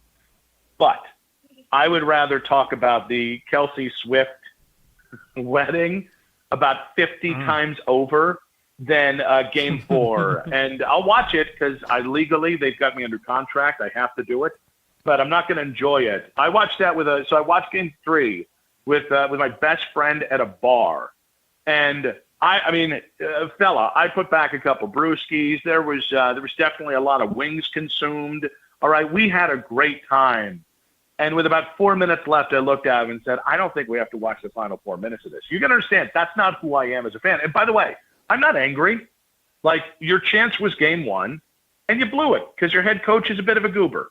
Okay, that's how she goes. But so I'm still not rageful like I was after Game 1. But it doesn't mean I want it prolonged to a 5-game series. Like, let's just wrap this up. Let's do Memorial Day weekend radio next week and kind of just veg into the summer. Nick Wilson, 92.3 the fan. At least you've got the second place in the American League, Cleveland Guardians, and we can all agree that Stephen Vogt is the best manager in baseball. At least you have that. Oh, the Gardos are red hot right now. I mean, come on. CDL, Travis he's like Pastrana. Hansel's so hot right now. You realize that I've watched some of the worst offensive baseball in the last 4 years. They've still made the playoffs several of those years, by the way. Yeah. But now I'm watching guys hit home runs. I'm watching guys. I think we got like a top 13 offense right now, and they weren't consistent for the middle part of the season. I'm buying. By the way, not only am I buying stock in the Guardians, I'm trying to get Yordan Alvarez here with love and respect to our people in Houston. I'm ready to give up the farm to get Yordan here because I think we got the ponies, not just to make the playoffs. This team could be a World Series team, and I never, Josh, you need to know this. I never say this about my team in May. That's how confident. And I didn't even pick them to win the division this year. That's how quickly I have all of a sudden hit the Jets with this team. Yeah, but you could say it's May, but it's the end of May. It's Memorial Day. Every exec and GM and manager will tell you, yeah, wait until Memorial Day. Wait till 2 months in before you start making any judgments. And there's a lot to like about Cleveland. Nick Wilson, I'm just so glad we were able to do this. Haven't spoken in a while. We need to catch up off the air sometime. Nick Wilson, 92.3 The Fan. In Cleveland, I mean, some say that Taylor Swift's the biggest celebrity. I say it's the guy Peter Schrager's talking about on ESPN. And I appreciate you spending the time with us here on Westwood One. Josh, I didn't hear Taylor Swift get shouted out by Pete Schrager this week, okay? I mean, just with love and respect to Tay-Tay. Yeah, you've sold a bunch. You make a bunch. You're a billionaire. Cool. Pete Schrager said what up to Nick Wilson and Jonathan Peterson. That's all I need to hear. And, yes, we do need to catch up, buddy. Miss you. All right. See you later. There goes Nick Wilson joining us here on Westwood One Sports and the Josh Graham Show. One of the best afternoon hosts there are across the beautiful United States of America. 92.3. The Fan, you got a good one over there. In Cleveland, we got a really good one here on the show. Ben Strober is joining us here. Can we do the thing where we have like the red stripe in between us? And when I say red stripe, for those watching on YouTube or watching on X, I'm not talking about actual beverages being consumed, like the stripe, even though I assume a lot of those are being consumed. I'm talking about an actual red stripe that is between us. Ben Strober, you and I, we have a lot in common. You are, most importantly, we're both redheads. We have that. Like, some Right. try to say I'm not. And here's the thing that people need to know about redheads. Like, there are different classifications of redheads. Like, not every redhead's made the same. Like, not every redhead needs to have the umbrella shielding themselves from the sun. Like, there are some who are more tan than others. Yeah, see, you are a little bit more ginge than I am. Just a little bit more. I have respect for the ginger. I could say that because I am one, if some view that to be a slur for some reason. I am what would be described as the daywalker brand of So we're the just taking redhead. this right out of South Park here, huh? That's 100% what I'm doing. I'm more of a daywalker type of brand. But the redheads, I mean, we need to stay aligned. We need to stay together. I don't know if there's another national sports show across the country that has a couple of redheads together doing this, fighting the good fight. This is an encouragement, by the way, the Red Stripe and you and myself, for people to watch on YouTube. Westwood One Sports Night is where you find us on YouTube, that page. Be sure to subscribe, like, comment. In the shorts Red of the Stripe. ugly bottle. Hooray, sports! Red Stripe.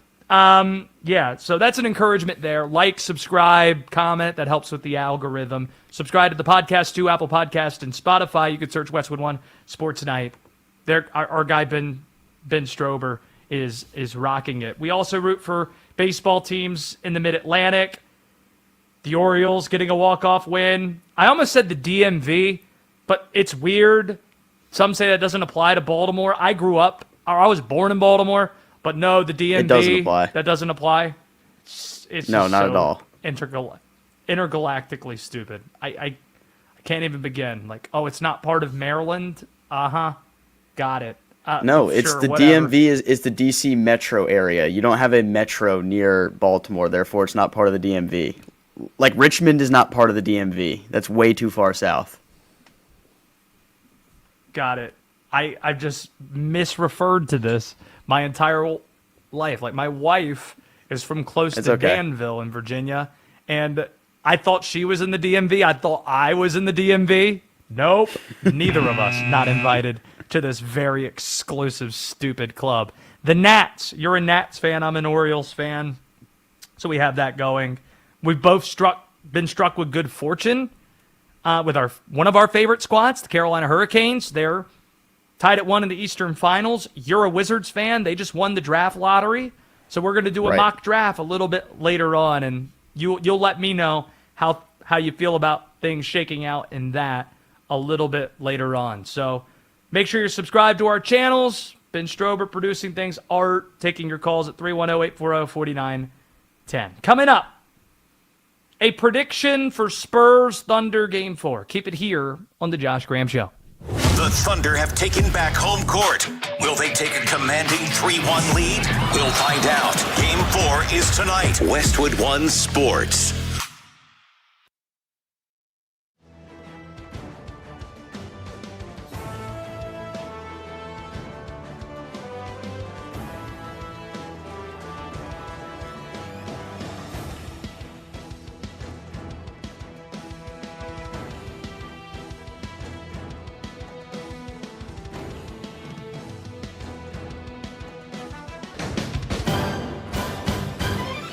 At the tone, the broadcast will begin in 4 minutes, 30 seconds.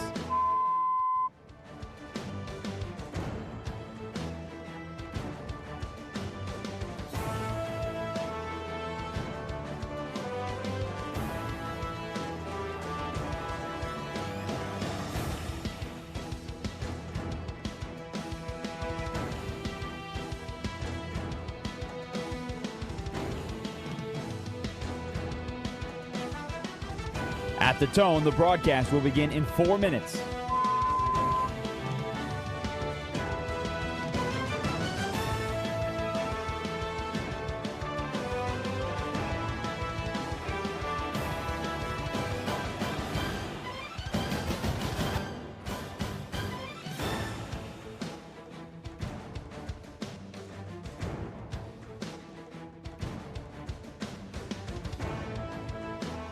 At the tone, the broadcast will be in 3 minutes and 30 seconds.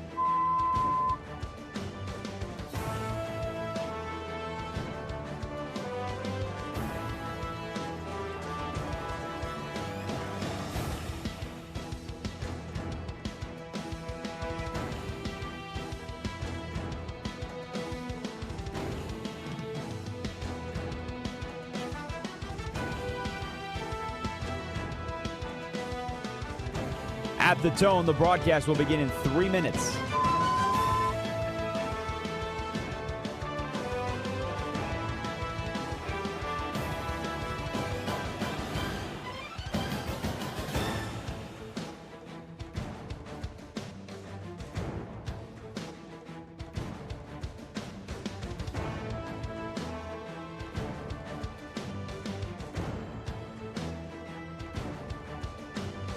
At the tone, the broadcast will begin in 2 minutes, 30 seconds.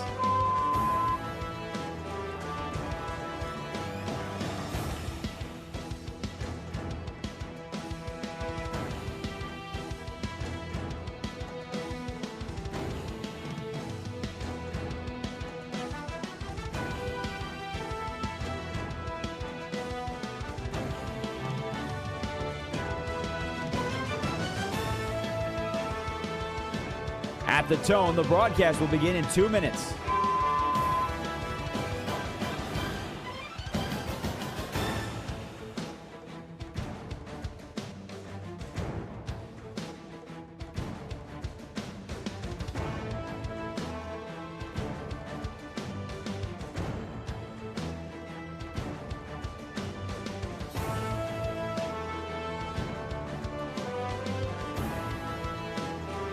At the tone, the broadcast will begin in 1 minute, 30 seconds.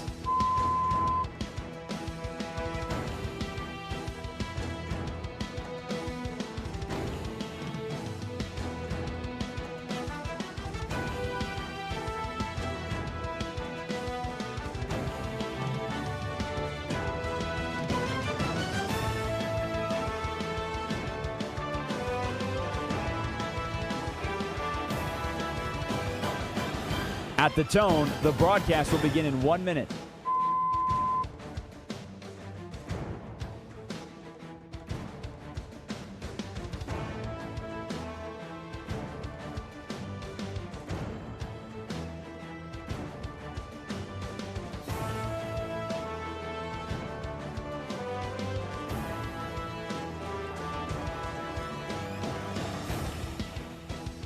Stations, this is your final time check. At the tone, the broadcast will begin in 30 seconds.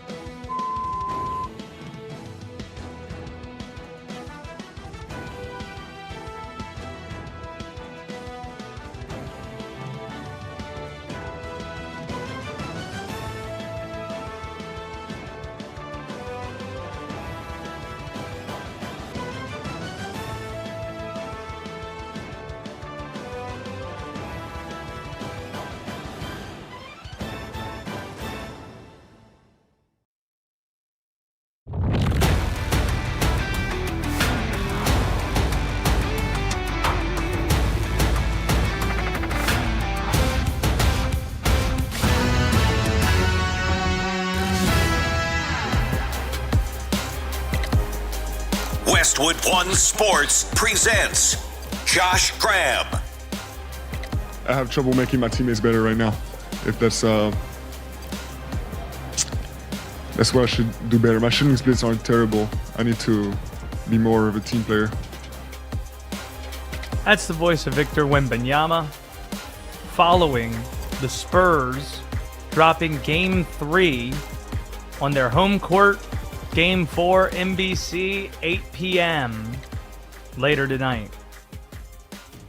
In terms of what you should expect from the main event on tonight's sports card, expect that the Spurs are going to find a way, somehow, some way, to knot up this series at 2 games apiece, to send things back to Oklahoma City 2-2. Let's start, before breaking down the hoops piece of this, by viewing this from a non-basketball 1,000-foot view. San Antonio has won 80% of its home games this year. The only team with more home victories than San Antonio is the Oklahoma City Thunder. So you shouldn't expect that the Spurs are going to lose 2 straight on that floor.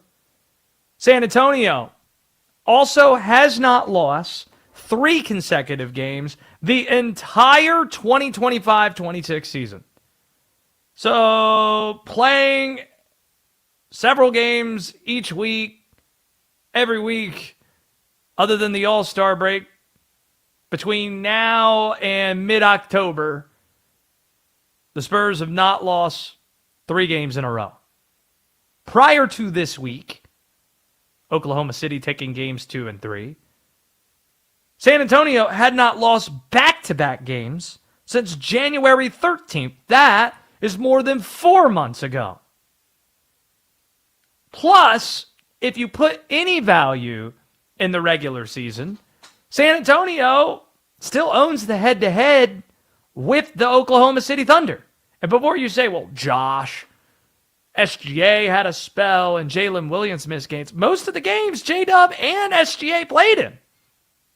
And if you're going to get up for any game in the regular season, you get up for the Spurs versus the Thunder. 7 games they've played this year, including the playoffs. Spurs 4, Thunder 3. So, do you honestly think San Antonio going to lose back-to-back home games and lose 3 in a row for the first time this year against a team that they've had some success against when this series has been as tightly contested as it's been thus far? Probably not. But then let's look at the basketball reasons for it. You can't just look at things on paper and say, well, that's surely going to happen, because sometimes matchups don't warrant it.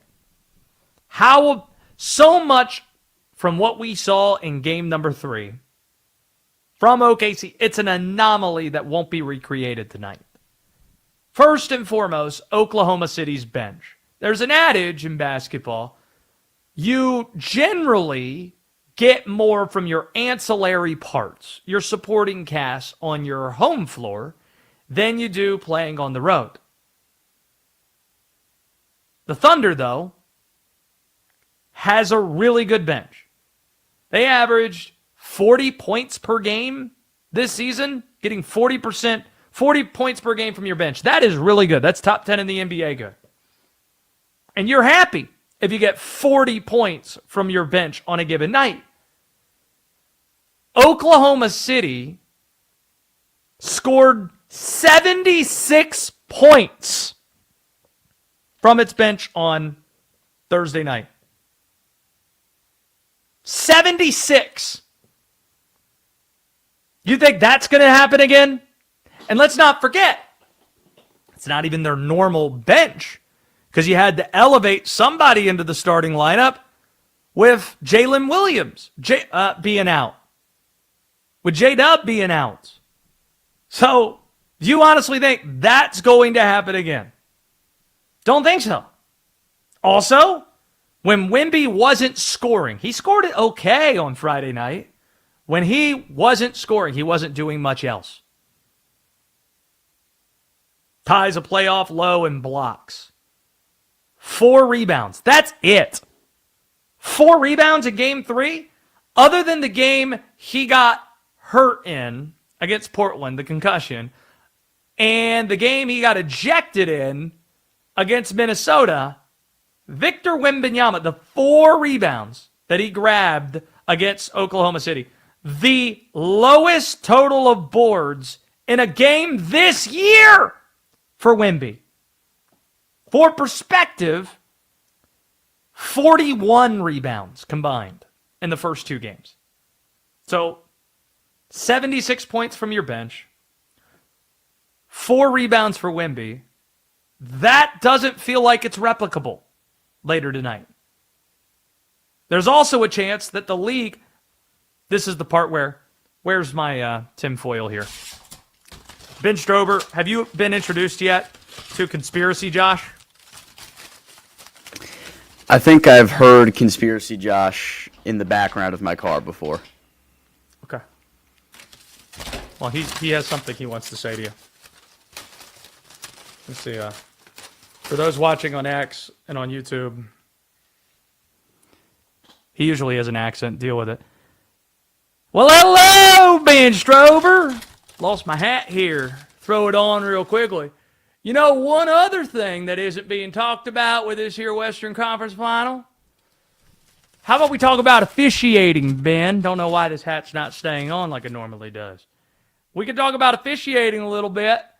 You think that the league wants this series to be 3-1 going back to Oklahoma City? I don't think so at all. Got to get that television revenue. And here's the other thing. Do you think the league was happy with 53 fouls being called in Game 3? Let me ask you this question, Ben Strober. Let me ask you this question. Who does it help more when fouls are aplenty in a game? Do you think it helps San Antonio or Oklahoma City more if more fouls are called? Answer that question for me. I think it's going to help the Spurs. What? I think the exact opposite, Ben Strober. I couldn't disagree with you more. I think SGA is a foul merchant that makes all his due by getting to the free throw line. He was 12 of 12 from the free throw line the other night. And here's the other thing.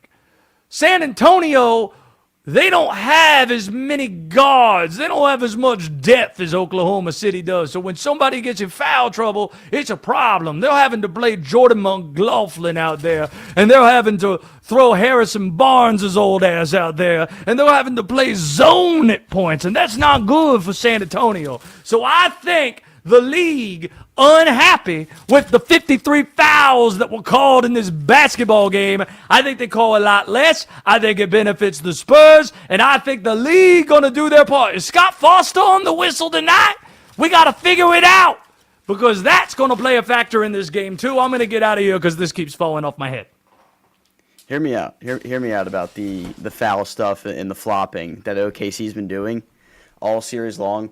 Why doesn't the NBA just do what the NFL does with literally everything? Anything about the NFL that's unenjoyable, people don't like watching, like the extra point for a whole bunch of years when it was a 20-yard chip shot, they do something about it. Why doesn't the NBA do something about flopping? There was a thing, I think years ago, they were actually like penalizing people for flopping or changing their shot path in the air, because one of the things that we see with OKC and even San Antonio to an extent with the flop or trying to bait into a foul is on opportunities where they could just be open for a jump shot. They'll like change their jump shot mechanics in the air and flail their body, their arms and their legs around to make it look like they're absorbing contact or something.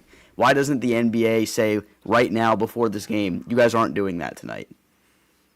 I side with you over Conspiracy Josh. Conspiracy Josh, he could be a little reckless. I think he might have maybe had a few red stripes, probably, up to this point. I'm glad you were able to meet him, though, because even with this hat not being on properly, you know, he could be an interesting character. Red stripe, the beer in the shorts to be ugly bottle. Hooray, beer. The last thing, by the way, why I like San Antonio tonight, you can't fake urgency in sports. The reality is that OKC did its job, stealing home court advantage in Game 3. Winning Game 4, that would just be icing on the cake. San Antonio absolutely, positively has to win tonight or its season's over. You're not going to win 3 in a row against OKC. They're too good. They're the reigning champs. 2 of those games are going to be on the road at OKC. Now, some of this is wishful thinking because we want it to be a long series. But I like San Antonio tonight for all the reasons I just outlined. Ben Strober, are you with me? I am not, Josh. Whoa. OKC 3-1? I've never understood this idea people have painted that the Spurs were going to win this series. Wemby gets his title right now, and he ultimately becomes the face of the league. I agree he is becoming the face of the league. I don't think he's getting the title this season. But there's a difference between winning the series and it not going further than 5.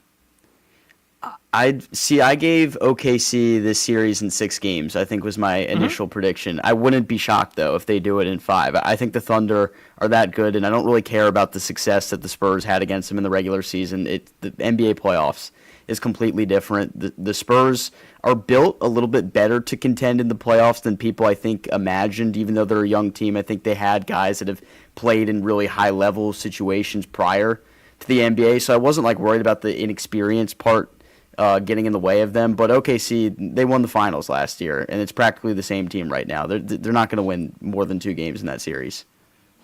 Uh-oh. Controversy. You and I, redheads, we're aligned in so many ways. We're at odds now. You like OKC now, and I like San Antonio. This weekend, we are aligned in having a lot of interest in the NBA draft. There's no sport I love more than college basketball. So I know all these players. I've known them for a very long time.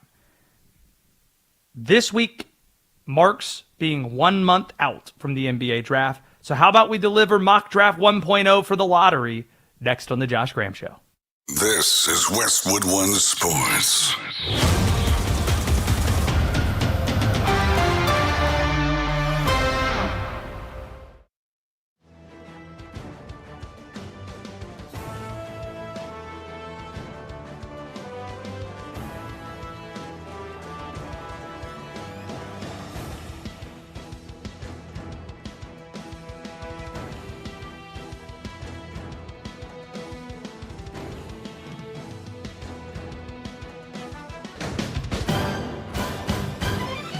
At the tone, the broadcast will begin in 4 minutes, 30 seconds.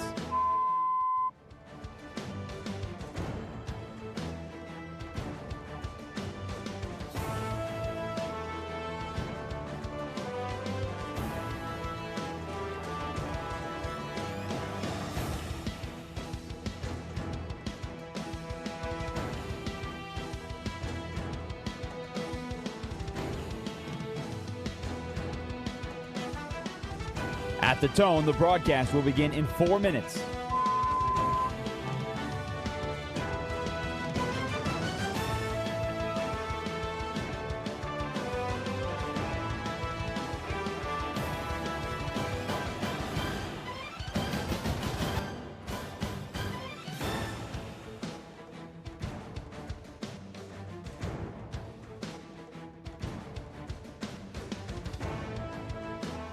At the tone, the broadcast will begin in 3 minutes and 30 seconds.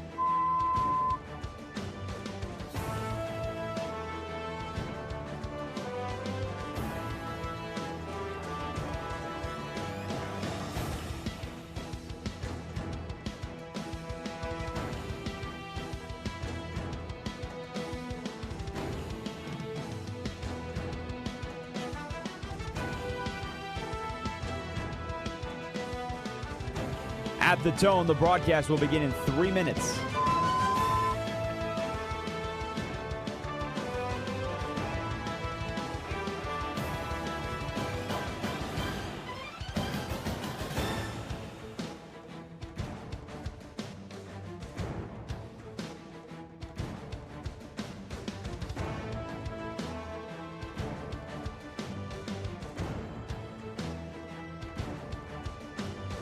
At the tone, the broadcast will begin in 2 minutes, 30 seconds.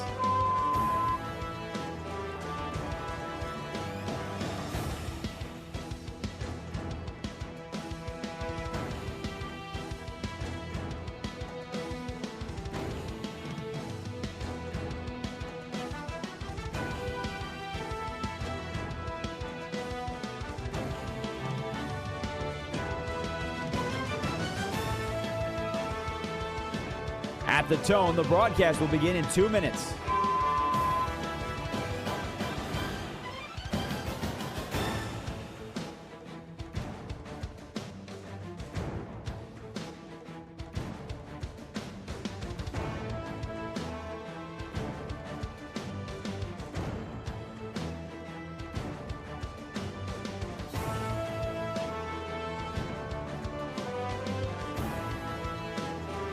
At the tone, the broadcast will begin in 1 minute, 30 seconds.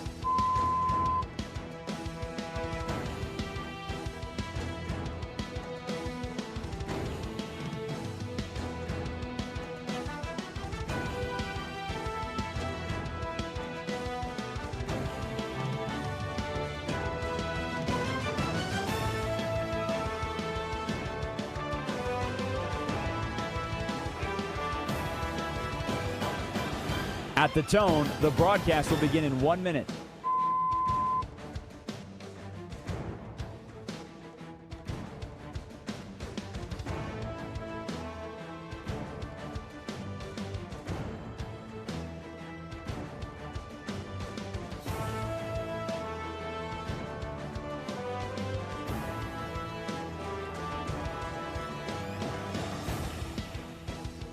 Stations, this is your final time check. At the tone, the broadcast will begin in 30 seconds.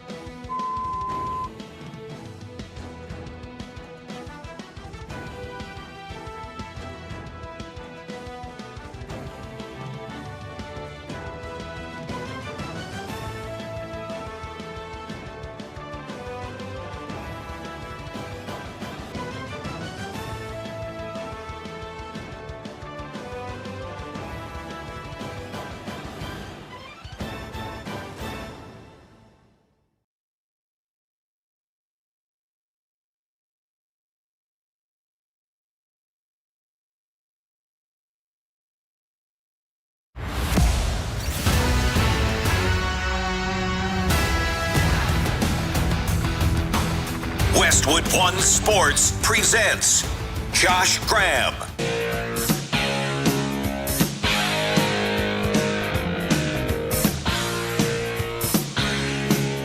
June. Low-key. A spectacular sports month this year. We always hear, oh, the summer, it's not that great. Obviously, the NBA is going to take center stage. The finals. The draft is 1 month away this weekend. Our mock draft 1.0 in just a second. Don't forget, this year we have the World Cup. And not only that, the United States is hosting the darn thing. So that's going to elevate June. The Stanley Cup playoffs. Go Carolina Hurricanes. The College World Series, in addition to Major League Baseball going on as well. June is supercharged this year. But we're focusing on the NBA draft right now. Our mock draft 1.0 is ready to go from the perspective of somebody that follows college basketball so closely. I live on Tobacco Road. I breathe college basketball, live and die college basketball 12 months out of the year. High school recruiting, I follow it. College hoops happening with the portal. I am breaking it down on a daily basis. So I'm ready to go through the lottery 1 through 14. Don't know if Ben Strober, diehard Wizards, Washington sports fans, going to like this. But I have Washington making a trade at the top. They won the lottery, and they moved back a spot to Utah's place. Utah, Ryan Smith, the owner of the Jazz, he paid an inordinate amount of money to get A.J. Debonsa to go from Massachusetts, where he grew up, to play for Utah Prep, and then paid even more money to have him play in nearby BYU. The way it's being framed in the league, even though the top 4 players in this draft, there's not a lot of separation between them. The way that you need to be thinking about this draft is a lot like the 2022 draft, where the top 3 was known, but we just didn't know what order on draft night. It ended up being Paolo Banchero first, Chet Holmgren second, Jabari Smith third. That's how you should view this draft. So if you're Washington and you can get multiple draft picks, first-round draft picks potentially out of Utah, I think you take it. I think Utah, Ryan Smith's not going to take no for an answer. He's going to do whatever it takes to get that number 1 pick for non-basketball reasons for A.J. Debonsa. He wants A.J. Debonsa. He's going to get A.J. Debonsa some way, somehow. Number 1, A.J. Debonsa to the Utah Jazz, a trade between 1 and 2. That means the Washington Wizards are next on the clock. The pick is in, and they're going to take the player that they probably would have taken if they had the number 1 pick, and that's Darren Peterson. Washington, they get the highest ceiling player in this draft. There's some questions about his competitiveness level, the weirdness of what happened this past season at Kansas. When he's on and he's engaged, the ceiling, there's nobody in the draft whose ceiling is higher than Darren Peterson's ceiling. He is the franchise player in the draft. 3rd pick, Memphis Grizzlies. My favorite player to watch in college basketball last season. My favorite player in this draft is Caleb Wilson from North Carolina. He goes 3rd. The reality is this guy, Caleb Wilson, the top 4 players, it's Debonsa, it's Peterson, it's Wilson, it's Boozer. The only player out of the four that faced the other three in college last season was Caleb Wilson. And in all three games, Caleb Wilson was the best player on the floor. Duke lost, 3 games last year? One of them was to Caleb Wilson. Caleb Wilson, the better player on the floor. BYU faced Caleb Wilson. It was an exhibition, but it was a high-level exhibition if you watch it. Caleb Wilson was better in that game than BYU was. I was there for Kansas and North Carolina when Darren Peterson went up against Caleb, and this is before Darren Peterson had any of the cramping stuff. Darren Peterson was great. Caleb Wilson was just a little bit better, and he even dealt with foul trouble that night, and North Carolina won the basketball game. Highest ceiling is Darren Peterson. The most physically gifted player in this draft is Caleb Wilson. The best motor in this draft is Caleb Wilson. He's the third pick to the Memphis Grizzlies that could use a new face of the franchise and use a guy that might be a little bit more reliable, shall we say, off the court in terms of how he handles himself. Number 4 pick, that's the Chicago Bulls. It's going to be Cameron Boozer. Other than DeBonsa, Boozer has the highest floor of players in terms of what you know you're going to get. And the Bulls aren't going to pass up the chance to bring another Boozer to Chicago. When Duke played against Arkansas on Thanksgiving night in Chicago, this was a big storyline, and Cam revealed that his dad and him talked about how cool it would be if he played in Chicago. I think the Bulls take Cameron Boozer at number 4. Number 5 is the LA Clippers. Some are saying LA might try to trade out of this spot. Only if you're getting a guy like Giannis in exchange does that make a ton of sense. My favorite sports movie is Bull Durham. And there's a scene in Bull Durham where to teach Tim Robbins, the pitcher, a lesson, Kevin Costner told the batter at the plate what pitch was coming. The batter smokes it out of the park, and then he pimps it. He stares at it. He watches it. He shows up the pitcher. And Kevin Costner then yells at the batter, "I tell you what pitch is coming. I give you a gift, and you show up my pitcher. Run, dummy!" That's how I feel about the LA Clippers here. You're given a gift by the fact that Indiana didn't finish bottom 4, and you get this pick from the Zubac trade. So take a star. And a guy who could be a star, the best scorer in the draft, is sitting right there in Darius Acuff Jr. Don't think about fit. When you're picking this high, just pick the best player on the board. Darius Acuff, yeah, there's some defensive struggles. The guy's a star. Cash in on your fortune. Run, dummy! And taking this pick, take Darius Acuff Jr. Number 6 pick, the Brooklyn Nets. They're going to go Keaton Wagler, Illinois. Not passing on 6'5", 190 that can shoot like he did at Illinois, helping them get to the Final Four. They're collecting assets, collecting skill sets, and I think they're going to fall in love with Keaton Waglers. Sacramento, 7th pick, doing our mock draft, NBA mock draft. This is the halfway point of our mock 1.0. Sacramento's pick is in, and we're going point guard again. Mikal Brown Jr. Oh, man, just inject that sound into my veins. Can you mainline it? That's great stuff. Mikal Brown Jr., Louisville. There are 4 really high-level point guards that are expected to go in the top 10. This is the 3rd in a row so far in the draft. He probably has the highest ceiling of the 4, but dealt with some injuries this past year, and Mikal Brown Jr. also an interesting personality as well with the Cards. But Sacramento takes a chance on that high ceiling in drafting Mikal Brown Jr. 8th pick, the Atlanta Hawks go 4 for 4 in a row on point guards. They need some backcourt help in a winning window. Kingston Flemings. You want to talk about speed? I'm going to quote another sports movie.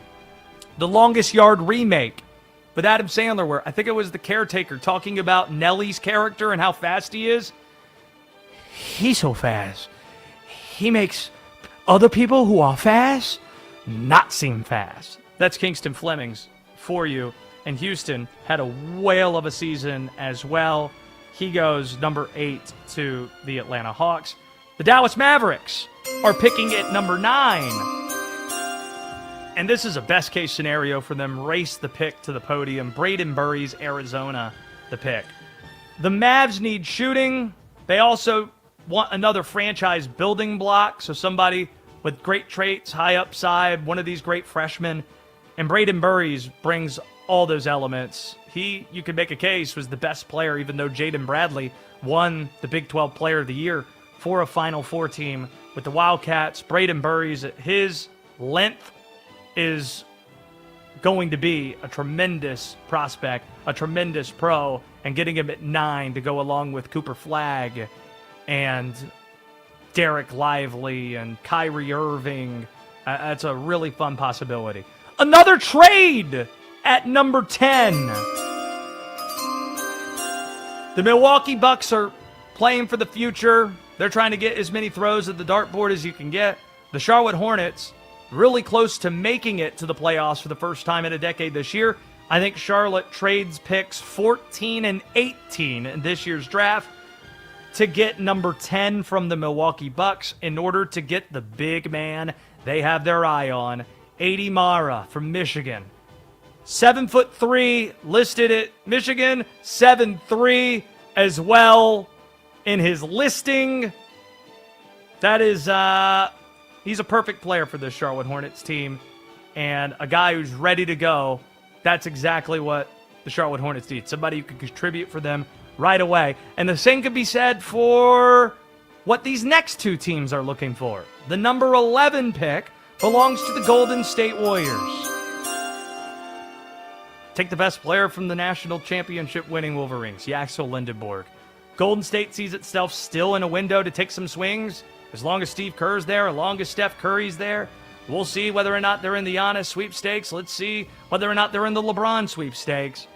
Yaxel Lindenborg to the Golden State Warriors, a polished 23-year-old star. 12th pick, Oklahoma City Thunder. Would not like to see Yaxel Lindenborg fall to them. I think they just make the most Oklahoma City pick they can, and that is Nate Ament from Tennessee. OKC, they get knocked at times, even though if you watch Friday night, you'd think this is kind of ridiculous of a knock. Interior toughness kind of gets knocked on them. Ament is 6'11", tough as nails, tough as an ox for a Rick Barnes coach team that's been to the Elite Eight 3 straight years. He could shoot threes. He's coming out of his freshman season. Nate Ament to Oklahoma City. Number 13, the Miami Heat.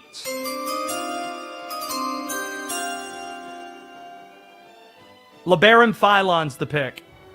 Alabama. I'm tempted to quote Chappelle's Show, talking about the greatest MCs ever. Philon, Philon, Philon, Philon. LeBaron Philon, high-level shooter. Miami has uncertainty in its backcourt, so it would be wise for them to go with someone who is a high-level, high-volume type of three-point shooter. And the Milwaukee Bucks, who traded out of 10 to go back to 14, they're super happy with how the board falls here.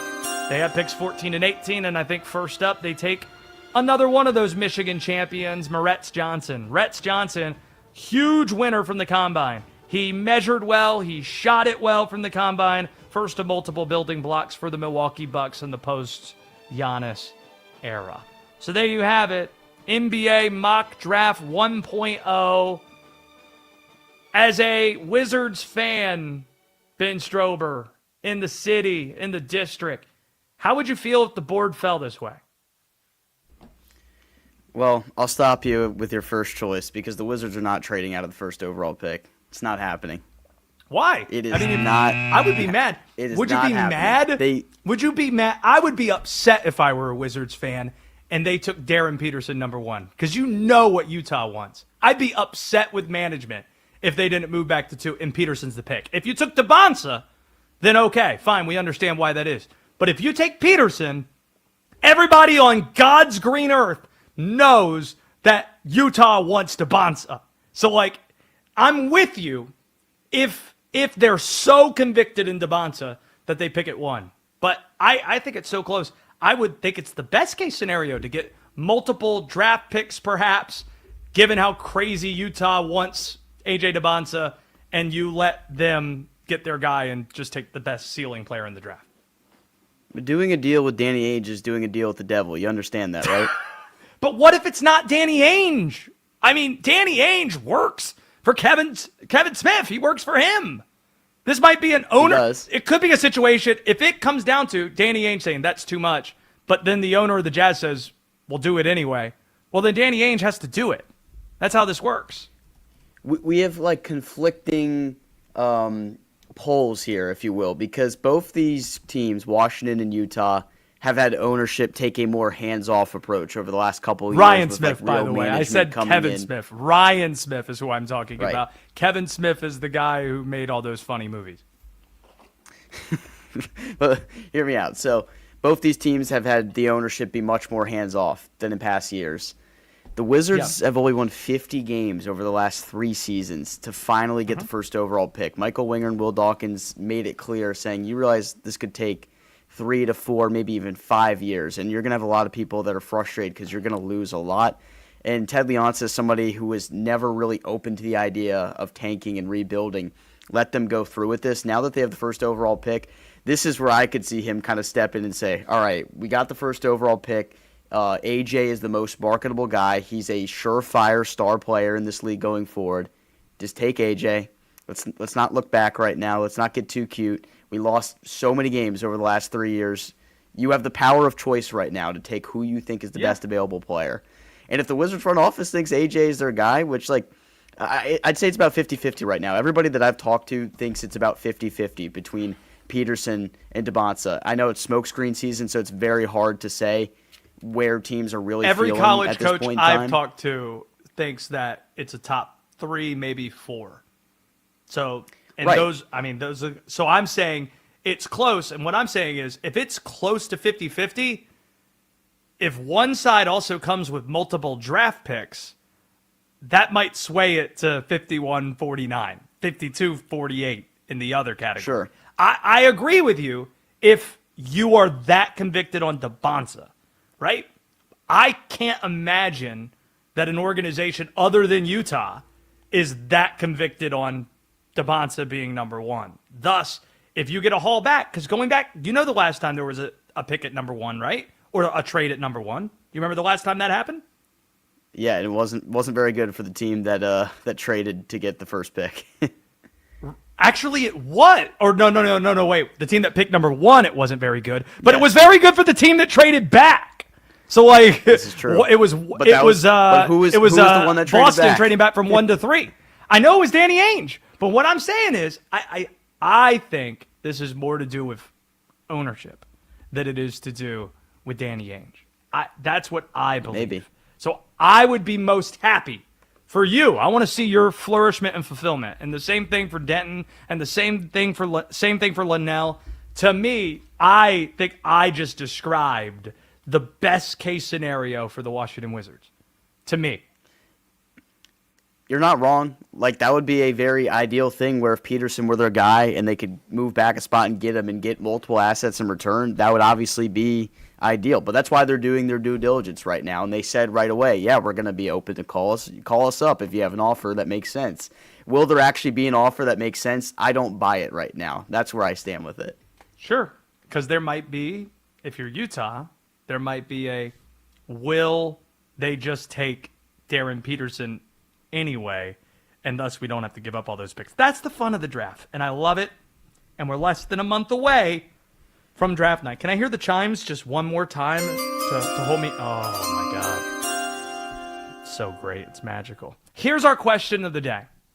In honor of Survivor 50 this week, which active NFL quarterback would perform the best on the show? And by the way, who would perform the worst? 310-840-4910. That's next on The Josh Graham Show. You like that? You like that? Attention! This Memorial Day, we honor the brave men and women who made the ultimate sacrifice in service to our country. From all of us across this great nation, we remember the fallen and the freedom they secured. Westwood One Sports.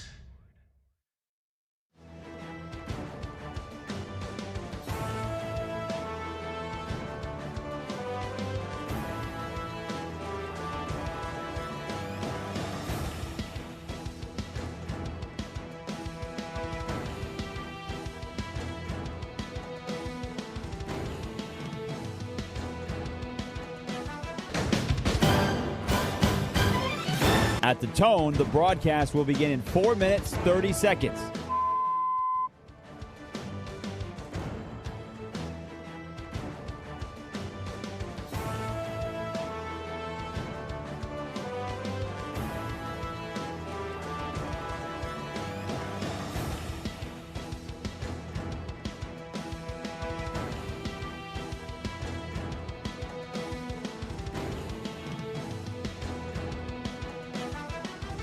At the tone, the broadcast will begin in 4 minutes.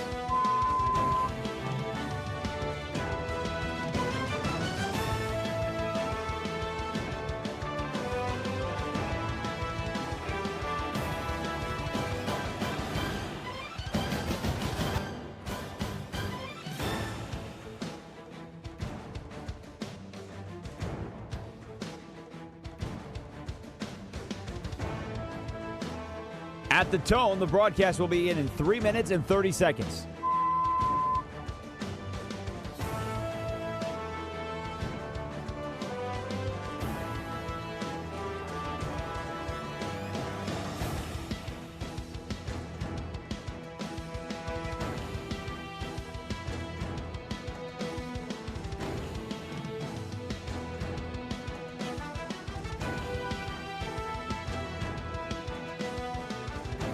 At the tone, the broadcast will begin in 3 minutes.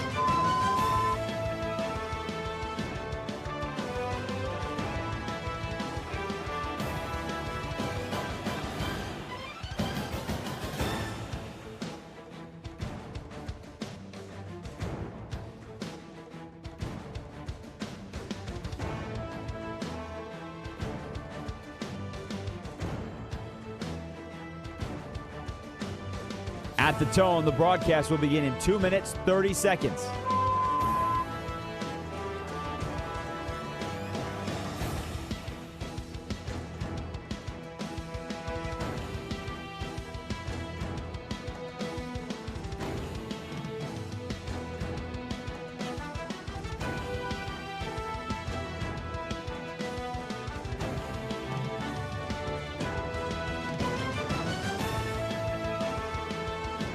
At the tone, the broadcast will begin in 2 minutes.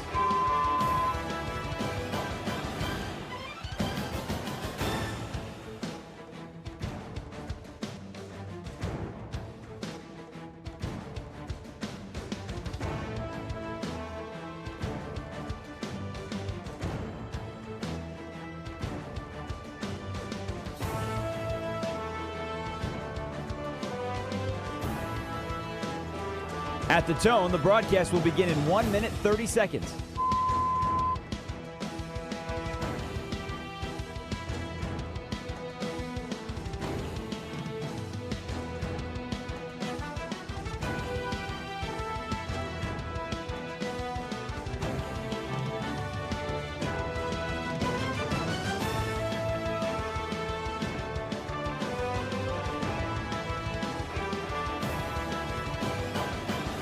At the tone, the broadcast will begin in 1 minute.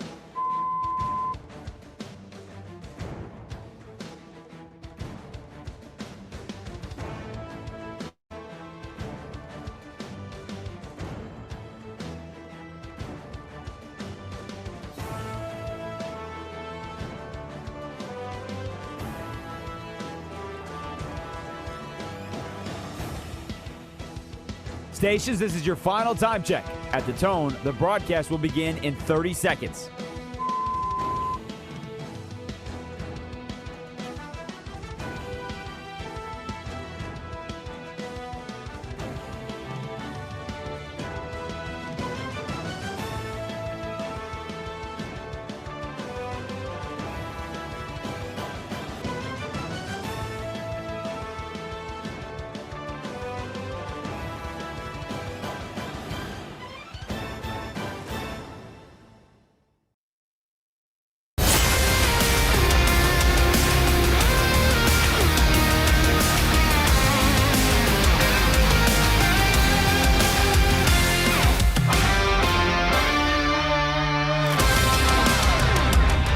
Westwood One Sports presents Josh Graham.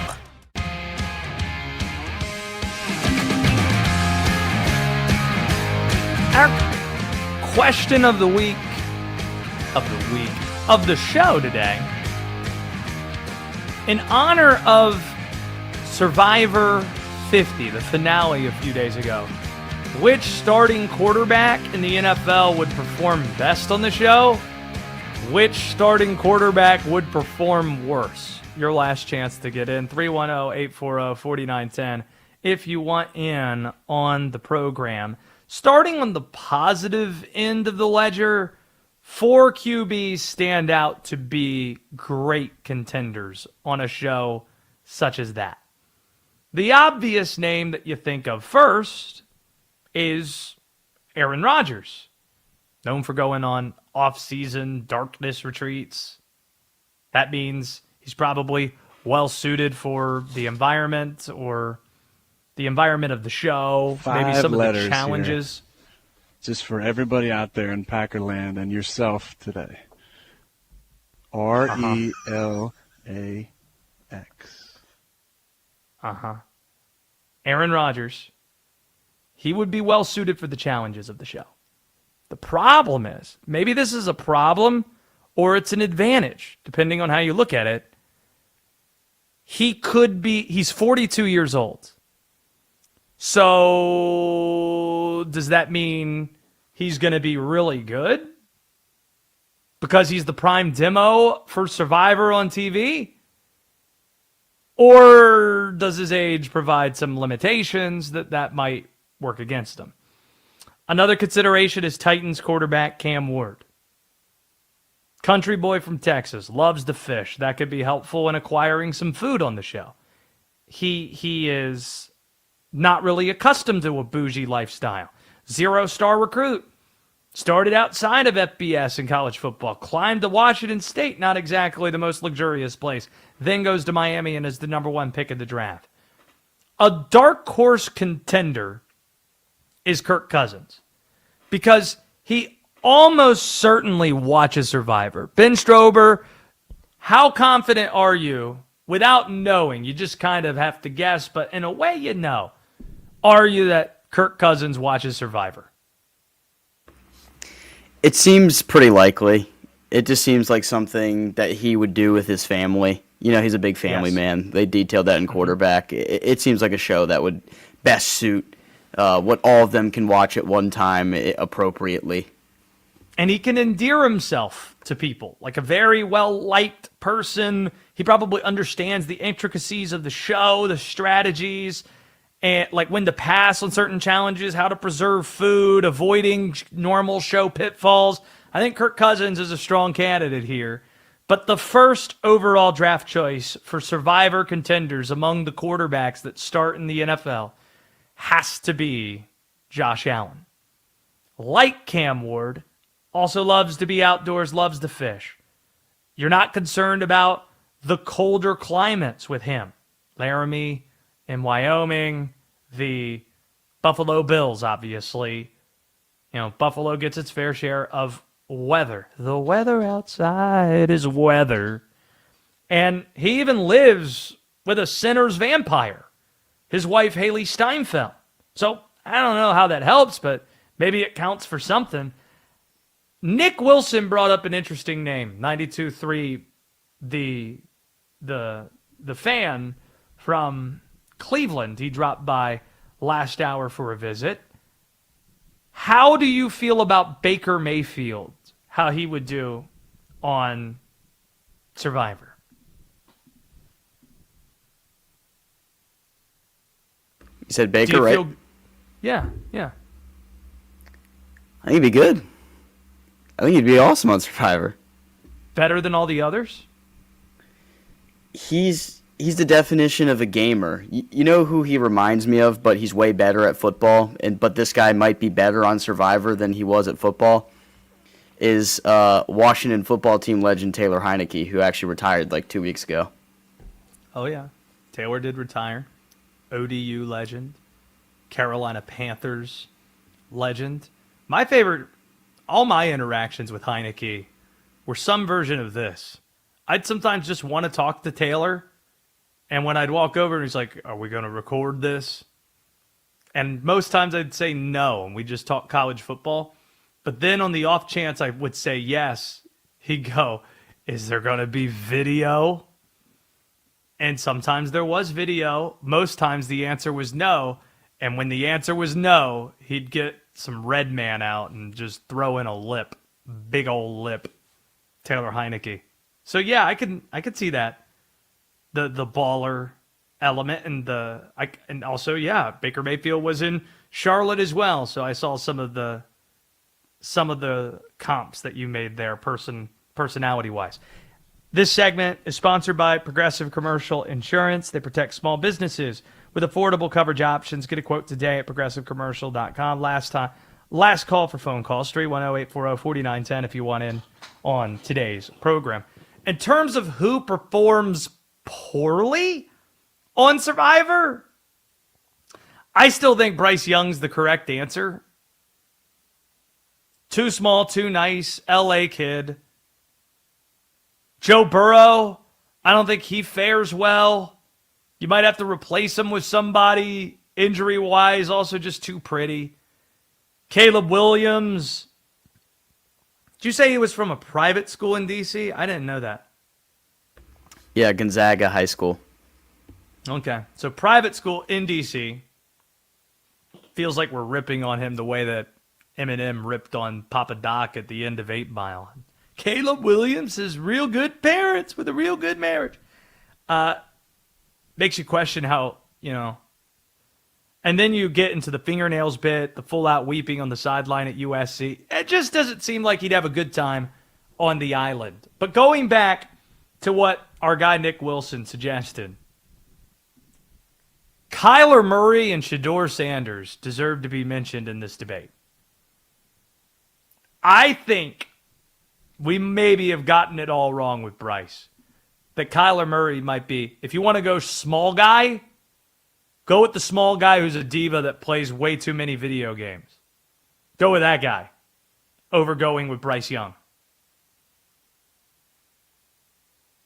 That's where I'm at. Shedeur Sanders, I don't know. I honestly don't know what to do with Shedeur. Other than the thing that they do on social media when he does things, and he does the arm thing. Shedeur. Other than that, I have no idea what to do. And where he would, if he would do well, or if he would do poorly in Survivor.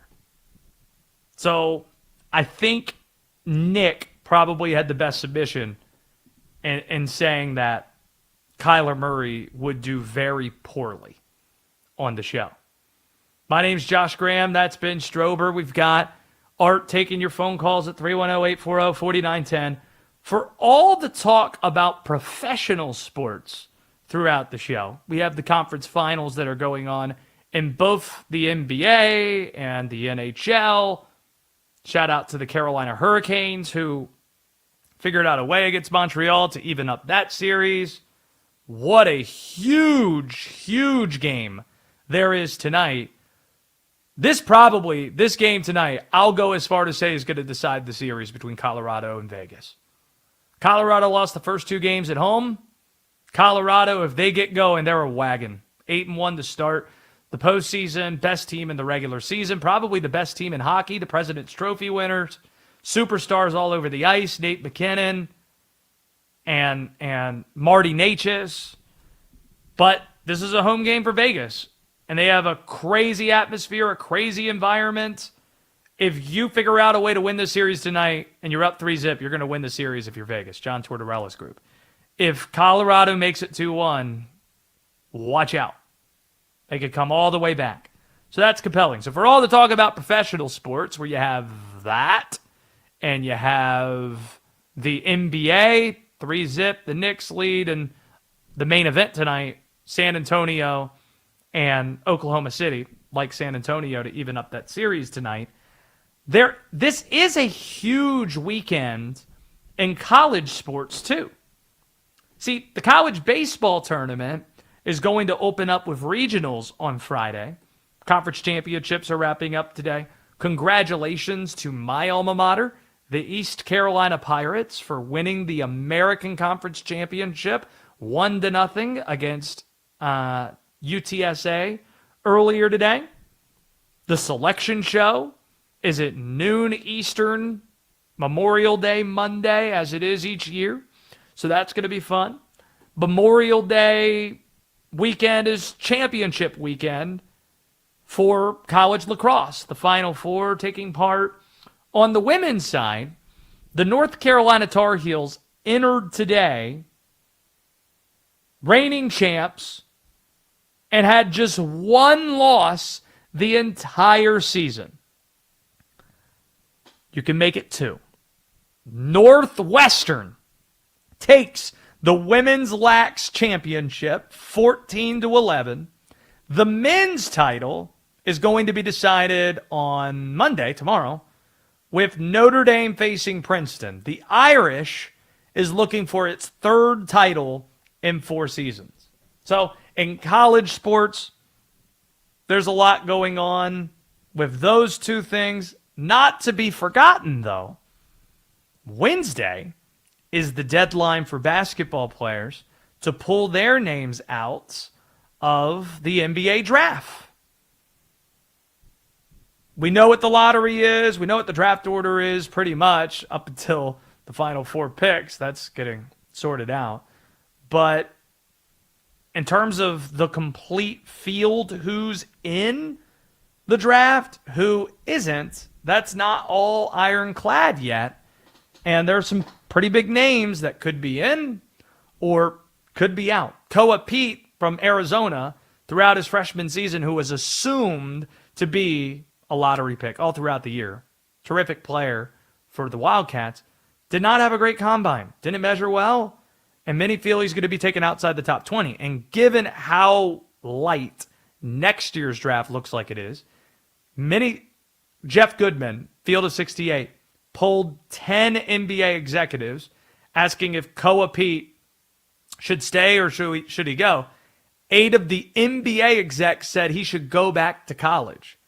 And how huge that would be for Arizona when you already get Karchinkov and Krivas back from a team that was in the Final Four and one of the top teams in the country, landing North Carolina's point guard in the portal, Derek Dixon, because the Tar Heels had a coaching change. If you get Koa Pete back too, man, the top 5, top 6 teams in college basketball look incredible. Alan Graves is probably the name that's flying highest up boards.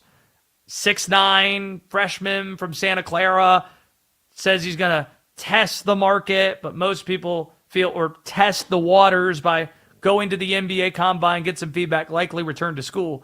He impressed so much, an analytics darling, during his workouts with NBA scouts, that many of the scouts are telling him, oh, he needs to go to the NBA. He doesn't need to return to college. Some believe he has a first-round promise. So he has until Wednesday, as all these prospects do, to decide, are you going to college? Are you going back to school to get a payday on the NIL front? Or are you going to keep your name in the draft? Because if he goes back to college, there are 2 schools Alan Graves said he's been contacted by potentially looking at his services in college. One is Duke. And to quote Pete Gillen from the 90s, Duke is Duke. They're on TV more than Leave It to Beaver reruns. They're going to be really good again. And LSU, which is on a tour of bringing in guys who have been drafted in some cases, pros getting to play in college and trying to take advantage of the system. So that will be an interesting one to follow too, and there are several more that we can rattle off beyond that. It's a big, big week in college sports in addition to the obvious stuff we're following in the professional ranks. All right, what do we have to put this show to bed, Ben Strober? It's funny that you ask, because there's been one story that's been all over the place in the DMV, the real DMV, by the way, not Baltimore. People in the 410 have no idea about this story, I'm sure. Maybe they have heard of it, but there's a very special place in Washington, D.C. that people have matriculated for many years to get a nice, sweet treat. somebody did something really bad to that establishment. You'll find out more about that next. Tomorrow, it's the NCAA Division I Men's Lacrosse National Championship. Number 1, Princeton. Number 2, Notre Dame. Tomorrow, 1 o'clock Eastern. Who will lift the title? Hear it on the Westwood One Sports app. Westwood One Sports.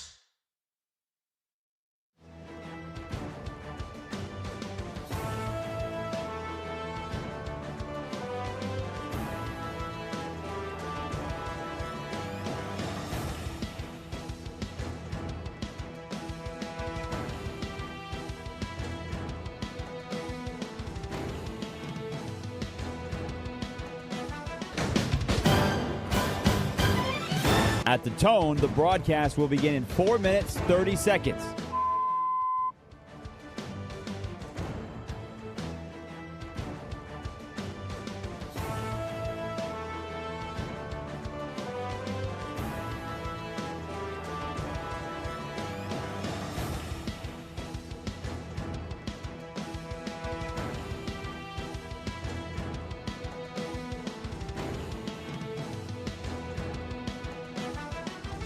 At the tone, the broadcast will begin in 4 minutes.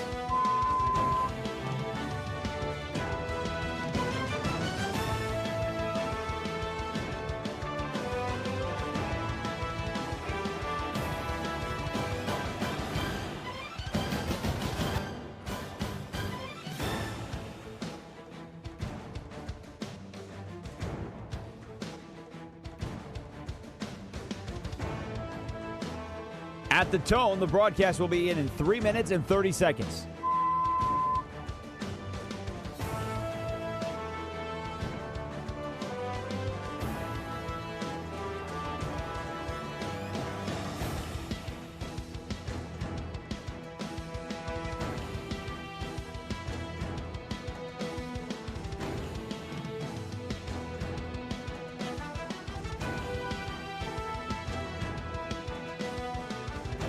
At the tone, the broadcast will begin in 3 minutes.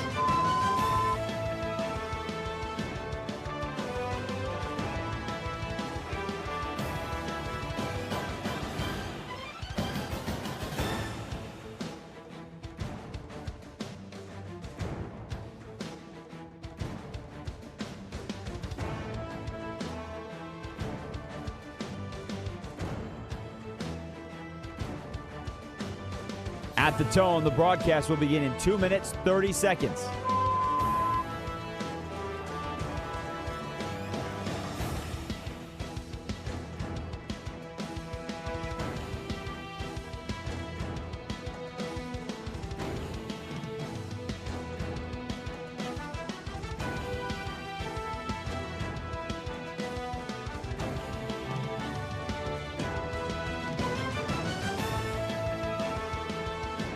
At the tone, the broadcast will begin in 2 minutes.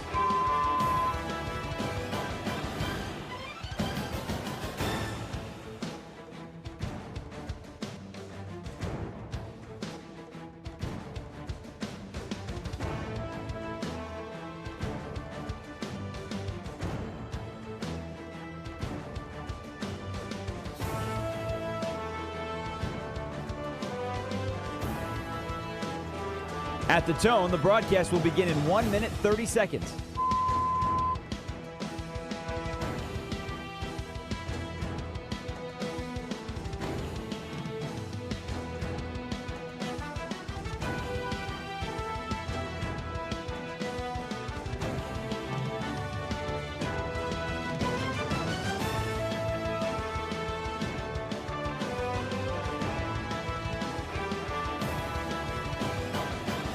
At the tone, the broadcast will begin in 1 minute.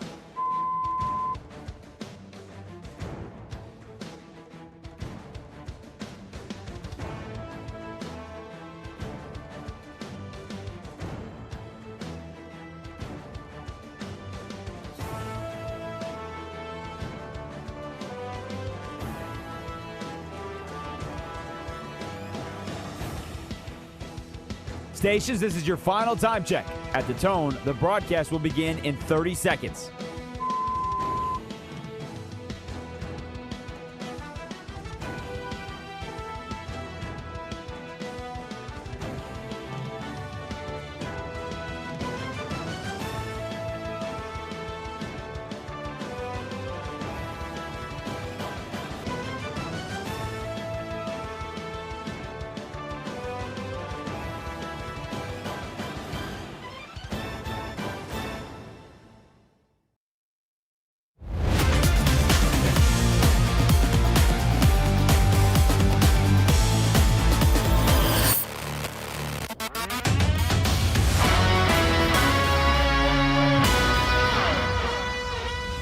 Westwood One Sports presents Josh Graham.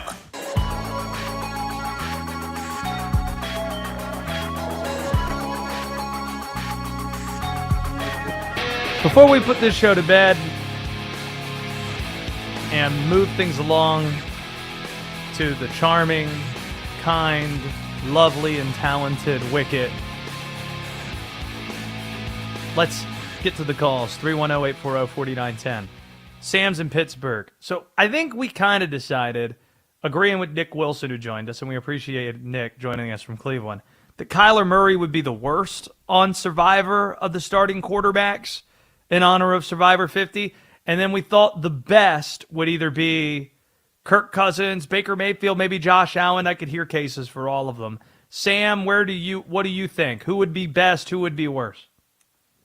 Hey, Josh. So for best, I'm going to go with Aaron Rodgers, just because I think he's good in the social game, and I think people like him.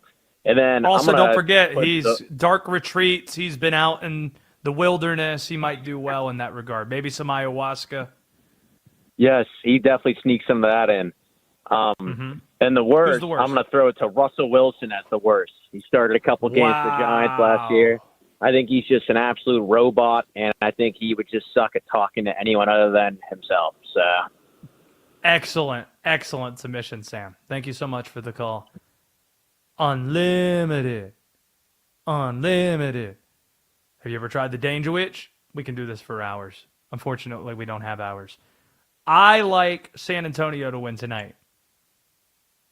Ben Strober, my fellow redhead on this show, likes OKC.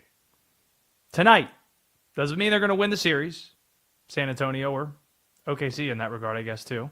Let's go to Mitch, who's in New Jersey. 310-840-4910. Mitch, you're the last caller. Split the tie. Who's winning the game tonight? Josh, hope everything's well. I think it's Oklahoma. They're deep. They have a great bench. I think they can start for most teams. A lot of scorers in that team. I think we're winning in 5, and Terry's in the wrong conference. That conference is going to be good. They're both going to be good. With Oklahoma getting 2 more first-round picks in the top 18, I think I've said too much about Oklahoma. But you got to like an SGA. That just I guess the Clippers keep feeling worse and worse. He's going to go in the Hall of Fame. And they drafted him, but didn't know what a good team they had. And one more thing, I think the two two players from Arizona, they're going to be picking the top 15. I think Mr. Pete calling me, maybe should go back to college for maybe 2 or 3 more years. All right, we'll see what happens. Well, who's the second player? If Koa Pete's not coming back, who's the second Arizona player? Jaden Bradley's not a first-round pick. And Burris and Bradley, right? Oh, Burris for sure is a top 10 pick. I don't think Bradley, because of how old he is going to go in the top 20, maybe not even in the first round. There goes Mitch in New Jersey. Are you doing better, Art, by the way, in understanding Mitch? I know you had issues before in trying to understand still couldn't understand the thick accent. No? Well, I understood every word, Mitch, and appreciate the call. God bless you. Let's close out this program. Ben Strober's been excited all day to share this story with everybody, something that is a big deal in the district where he lives, in our nation's capital, but everybody needs to know about it as we put this show to bed. So, as I told you earlier, Josh, there's a establishment that's been in the D.C. area. I want to say it's been open for 18 years now, I believe. It's owned by 2 women, a nice female-run establishment, very successful in the Georgetown district, so a very wealthy district of the District of Columbia. And a man from Rockville, Maryland, was arrested this week after, on Monday, he threw a beer keg through the window of Georgetown Cupcake in the middle of the night. A 28-year-old man. He didn't hurt anybody, but was walking around, probably very drunk, on the side of the road. He saw Georgetown Cupcake, and he said, you know what? I have this beer keg in my hand. I'm going to throw it right through the window. And he caused $10,000 of damages to the store. Wow. So you've been to this establishment? I have been there, yes. Okay, what do you get? What am I getting when I go? So I don't remember the detail of what I actually got. I got like a box of cupcakes like many years ago, but it's a cupcake place. So get whatever cupcake you like, they got it. I'm sure they have very special flavors. They have normal ones, unique ones, whatever you need. But here's where it gets interesting with this story. Please. The D.C. police said they believe the same suspect who shattered the bakery's window was also behind another property crime earlier last month. Oh, boy. Just a normal like property crime, or is he specifically hitting, like, was this like the M&M store next time, like specifically hitting desertery type of spots? It doesn't in this article say what the other property was that he destroyed, but can you imagine if he just like, maybe he was like creating a war on calories and he was going to all the sweet places and just trying to destroy them. Where was RFK last night? Just got to know. You know, he's hitting all these. I don't know nothing about that. All I know about it is RFK Stadium. That is a place, RFK Stadium. That's where they're going to build a new Washington Stadium, right? On that site. That is where they are going to build it. Yes. Got that going on for them. Wicket, what can we expect? I think Mike Wickett's joining us now. Wicket, what can we expect? You've got Will Dalton, who usually hangs out with me at this time during the day. I got Ben Stroba. I had Benny yesterday, man. Like Benny was crushing it for us yesterday. I know. That's what I'm saying. It's a nice little switcheroo. Did he work 24 straight hours? Has Ben slept? How many shows have you done, Strober? I've done a lot of shows. It's the holiday weekend, man. We got people working long shifts these days. I heard Will Dalton this morning on with Linnell. Tomorrow in D.C. Goodness. I heard Will Dalton on this morning with Linnell, and I think he's going to be doing the long run till 3 a.m. Eastern time. That's a shift. I'll be on tomorrow from 11 to 2 for Abdallah and Black on the air. I love that. Yeah, I'm pretty excited about that. Coming up, there's been a lot of talk. You just did the Central Time thing. You just did the Central Time thing. Oh, yeah. Noon to 3 Eastern. Noon to 3 Eastern, 11 to 2 here in Des Moines, Iowa. There's been way too much LeBron hate this week and Aaron Rodgers hate, which I was thinking about. Yeah. Is there another athlete you're sick and tired of hearing about more? Like, what athlete? Let us know here on this network. Hundreds of stations. We're global. We're all across America. Who do you want? True. Who are you sick and tired of hearing about? Is anybody going to top Aaron Rodgers and or LeBron James? See, no Aaron Rodgers hate on this show. In fact, Aaron Rodgers praise, because we said he would do well on the Survivor, in honor of Survivor 50, we said he would be the best starting quarterback on Survivor. I think that's the right answer, because the guy, he survives in the darkness. He goes to Peruvian jungles to do ayahuasca.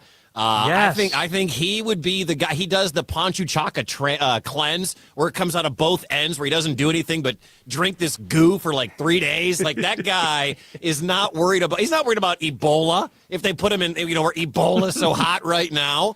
Rodgers what about hantavirus? Is he worried about that too? He doesn't care about that. He's immunized from that too. Rodgers is the guy that I would bet money on to survive. Now, and he's shady, and he makes deals with people. I feel like he's smart. Rodgers is the guy I would put my money on for sure. The lovely and talented Wicket, 7 p.m. to 11 p.m. Eastern time. Thank you, Wicket. Have a great show. Let's go, you too, buddy. There he goes. Wicket joining us on this holiday weekend. Make sure, if you haven't already, you're subscribed to the podcast and to the YouTube channel. Hey, on the YouTube, like and comment on the post. That helps with the algorithm. Westwood One Sports Night is where you can find us, how you watch the show, in addition to listening to it. The podcast feed, if you missed Nick Wilson, for example, joining us from Cleveland, you can find that on our podcast feed, searching Westwood One Sports Night as well, on Apple Podcast and on Spotify. We need a nickname for when me and Ben do shows together, as being like, are we the Redhead 2? Redhead Force? Something? We need to come up with something creative. But appreciate Ben Strober's work. Appreciate Art Martinez as well. And again, Nick Wilson, appreciate him dropping by. Thank you for spending time with us on this holiday weekend. My name's Josh Graham. Wicket's on the way. This has been The Josh Graham Show. This is Westwood One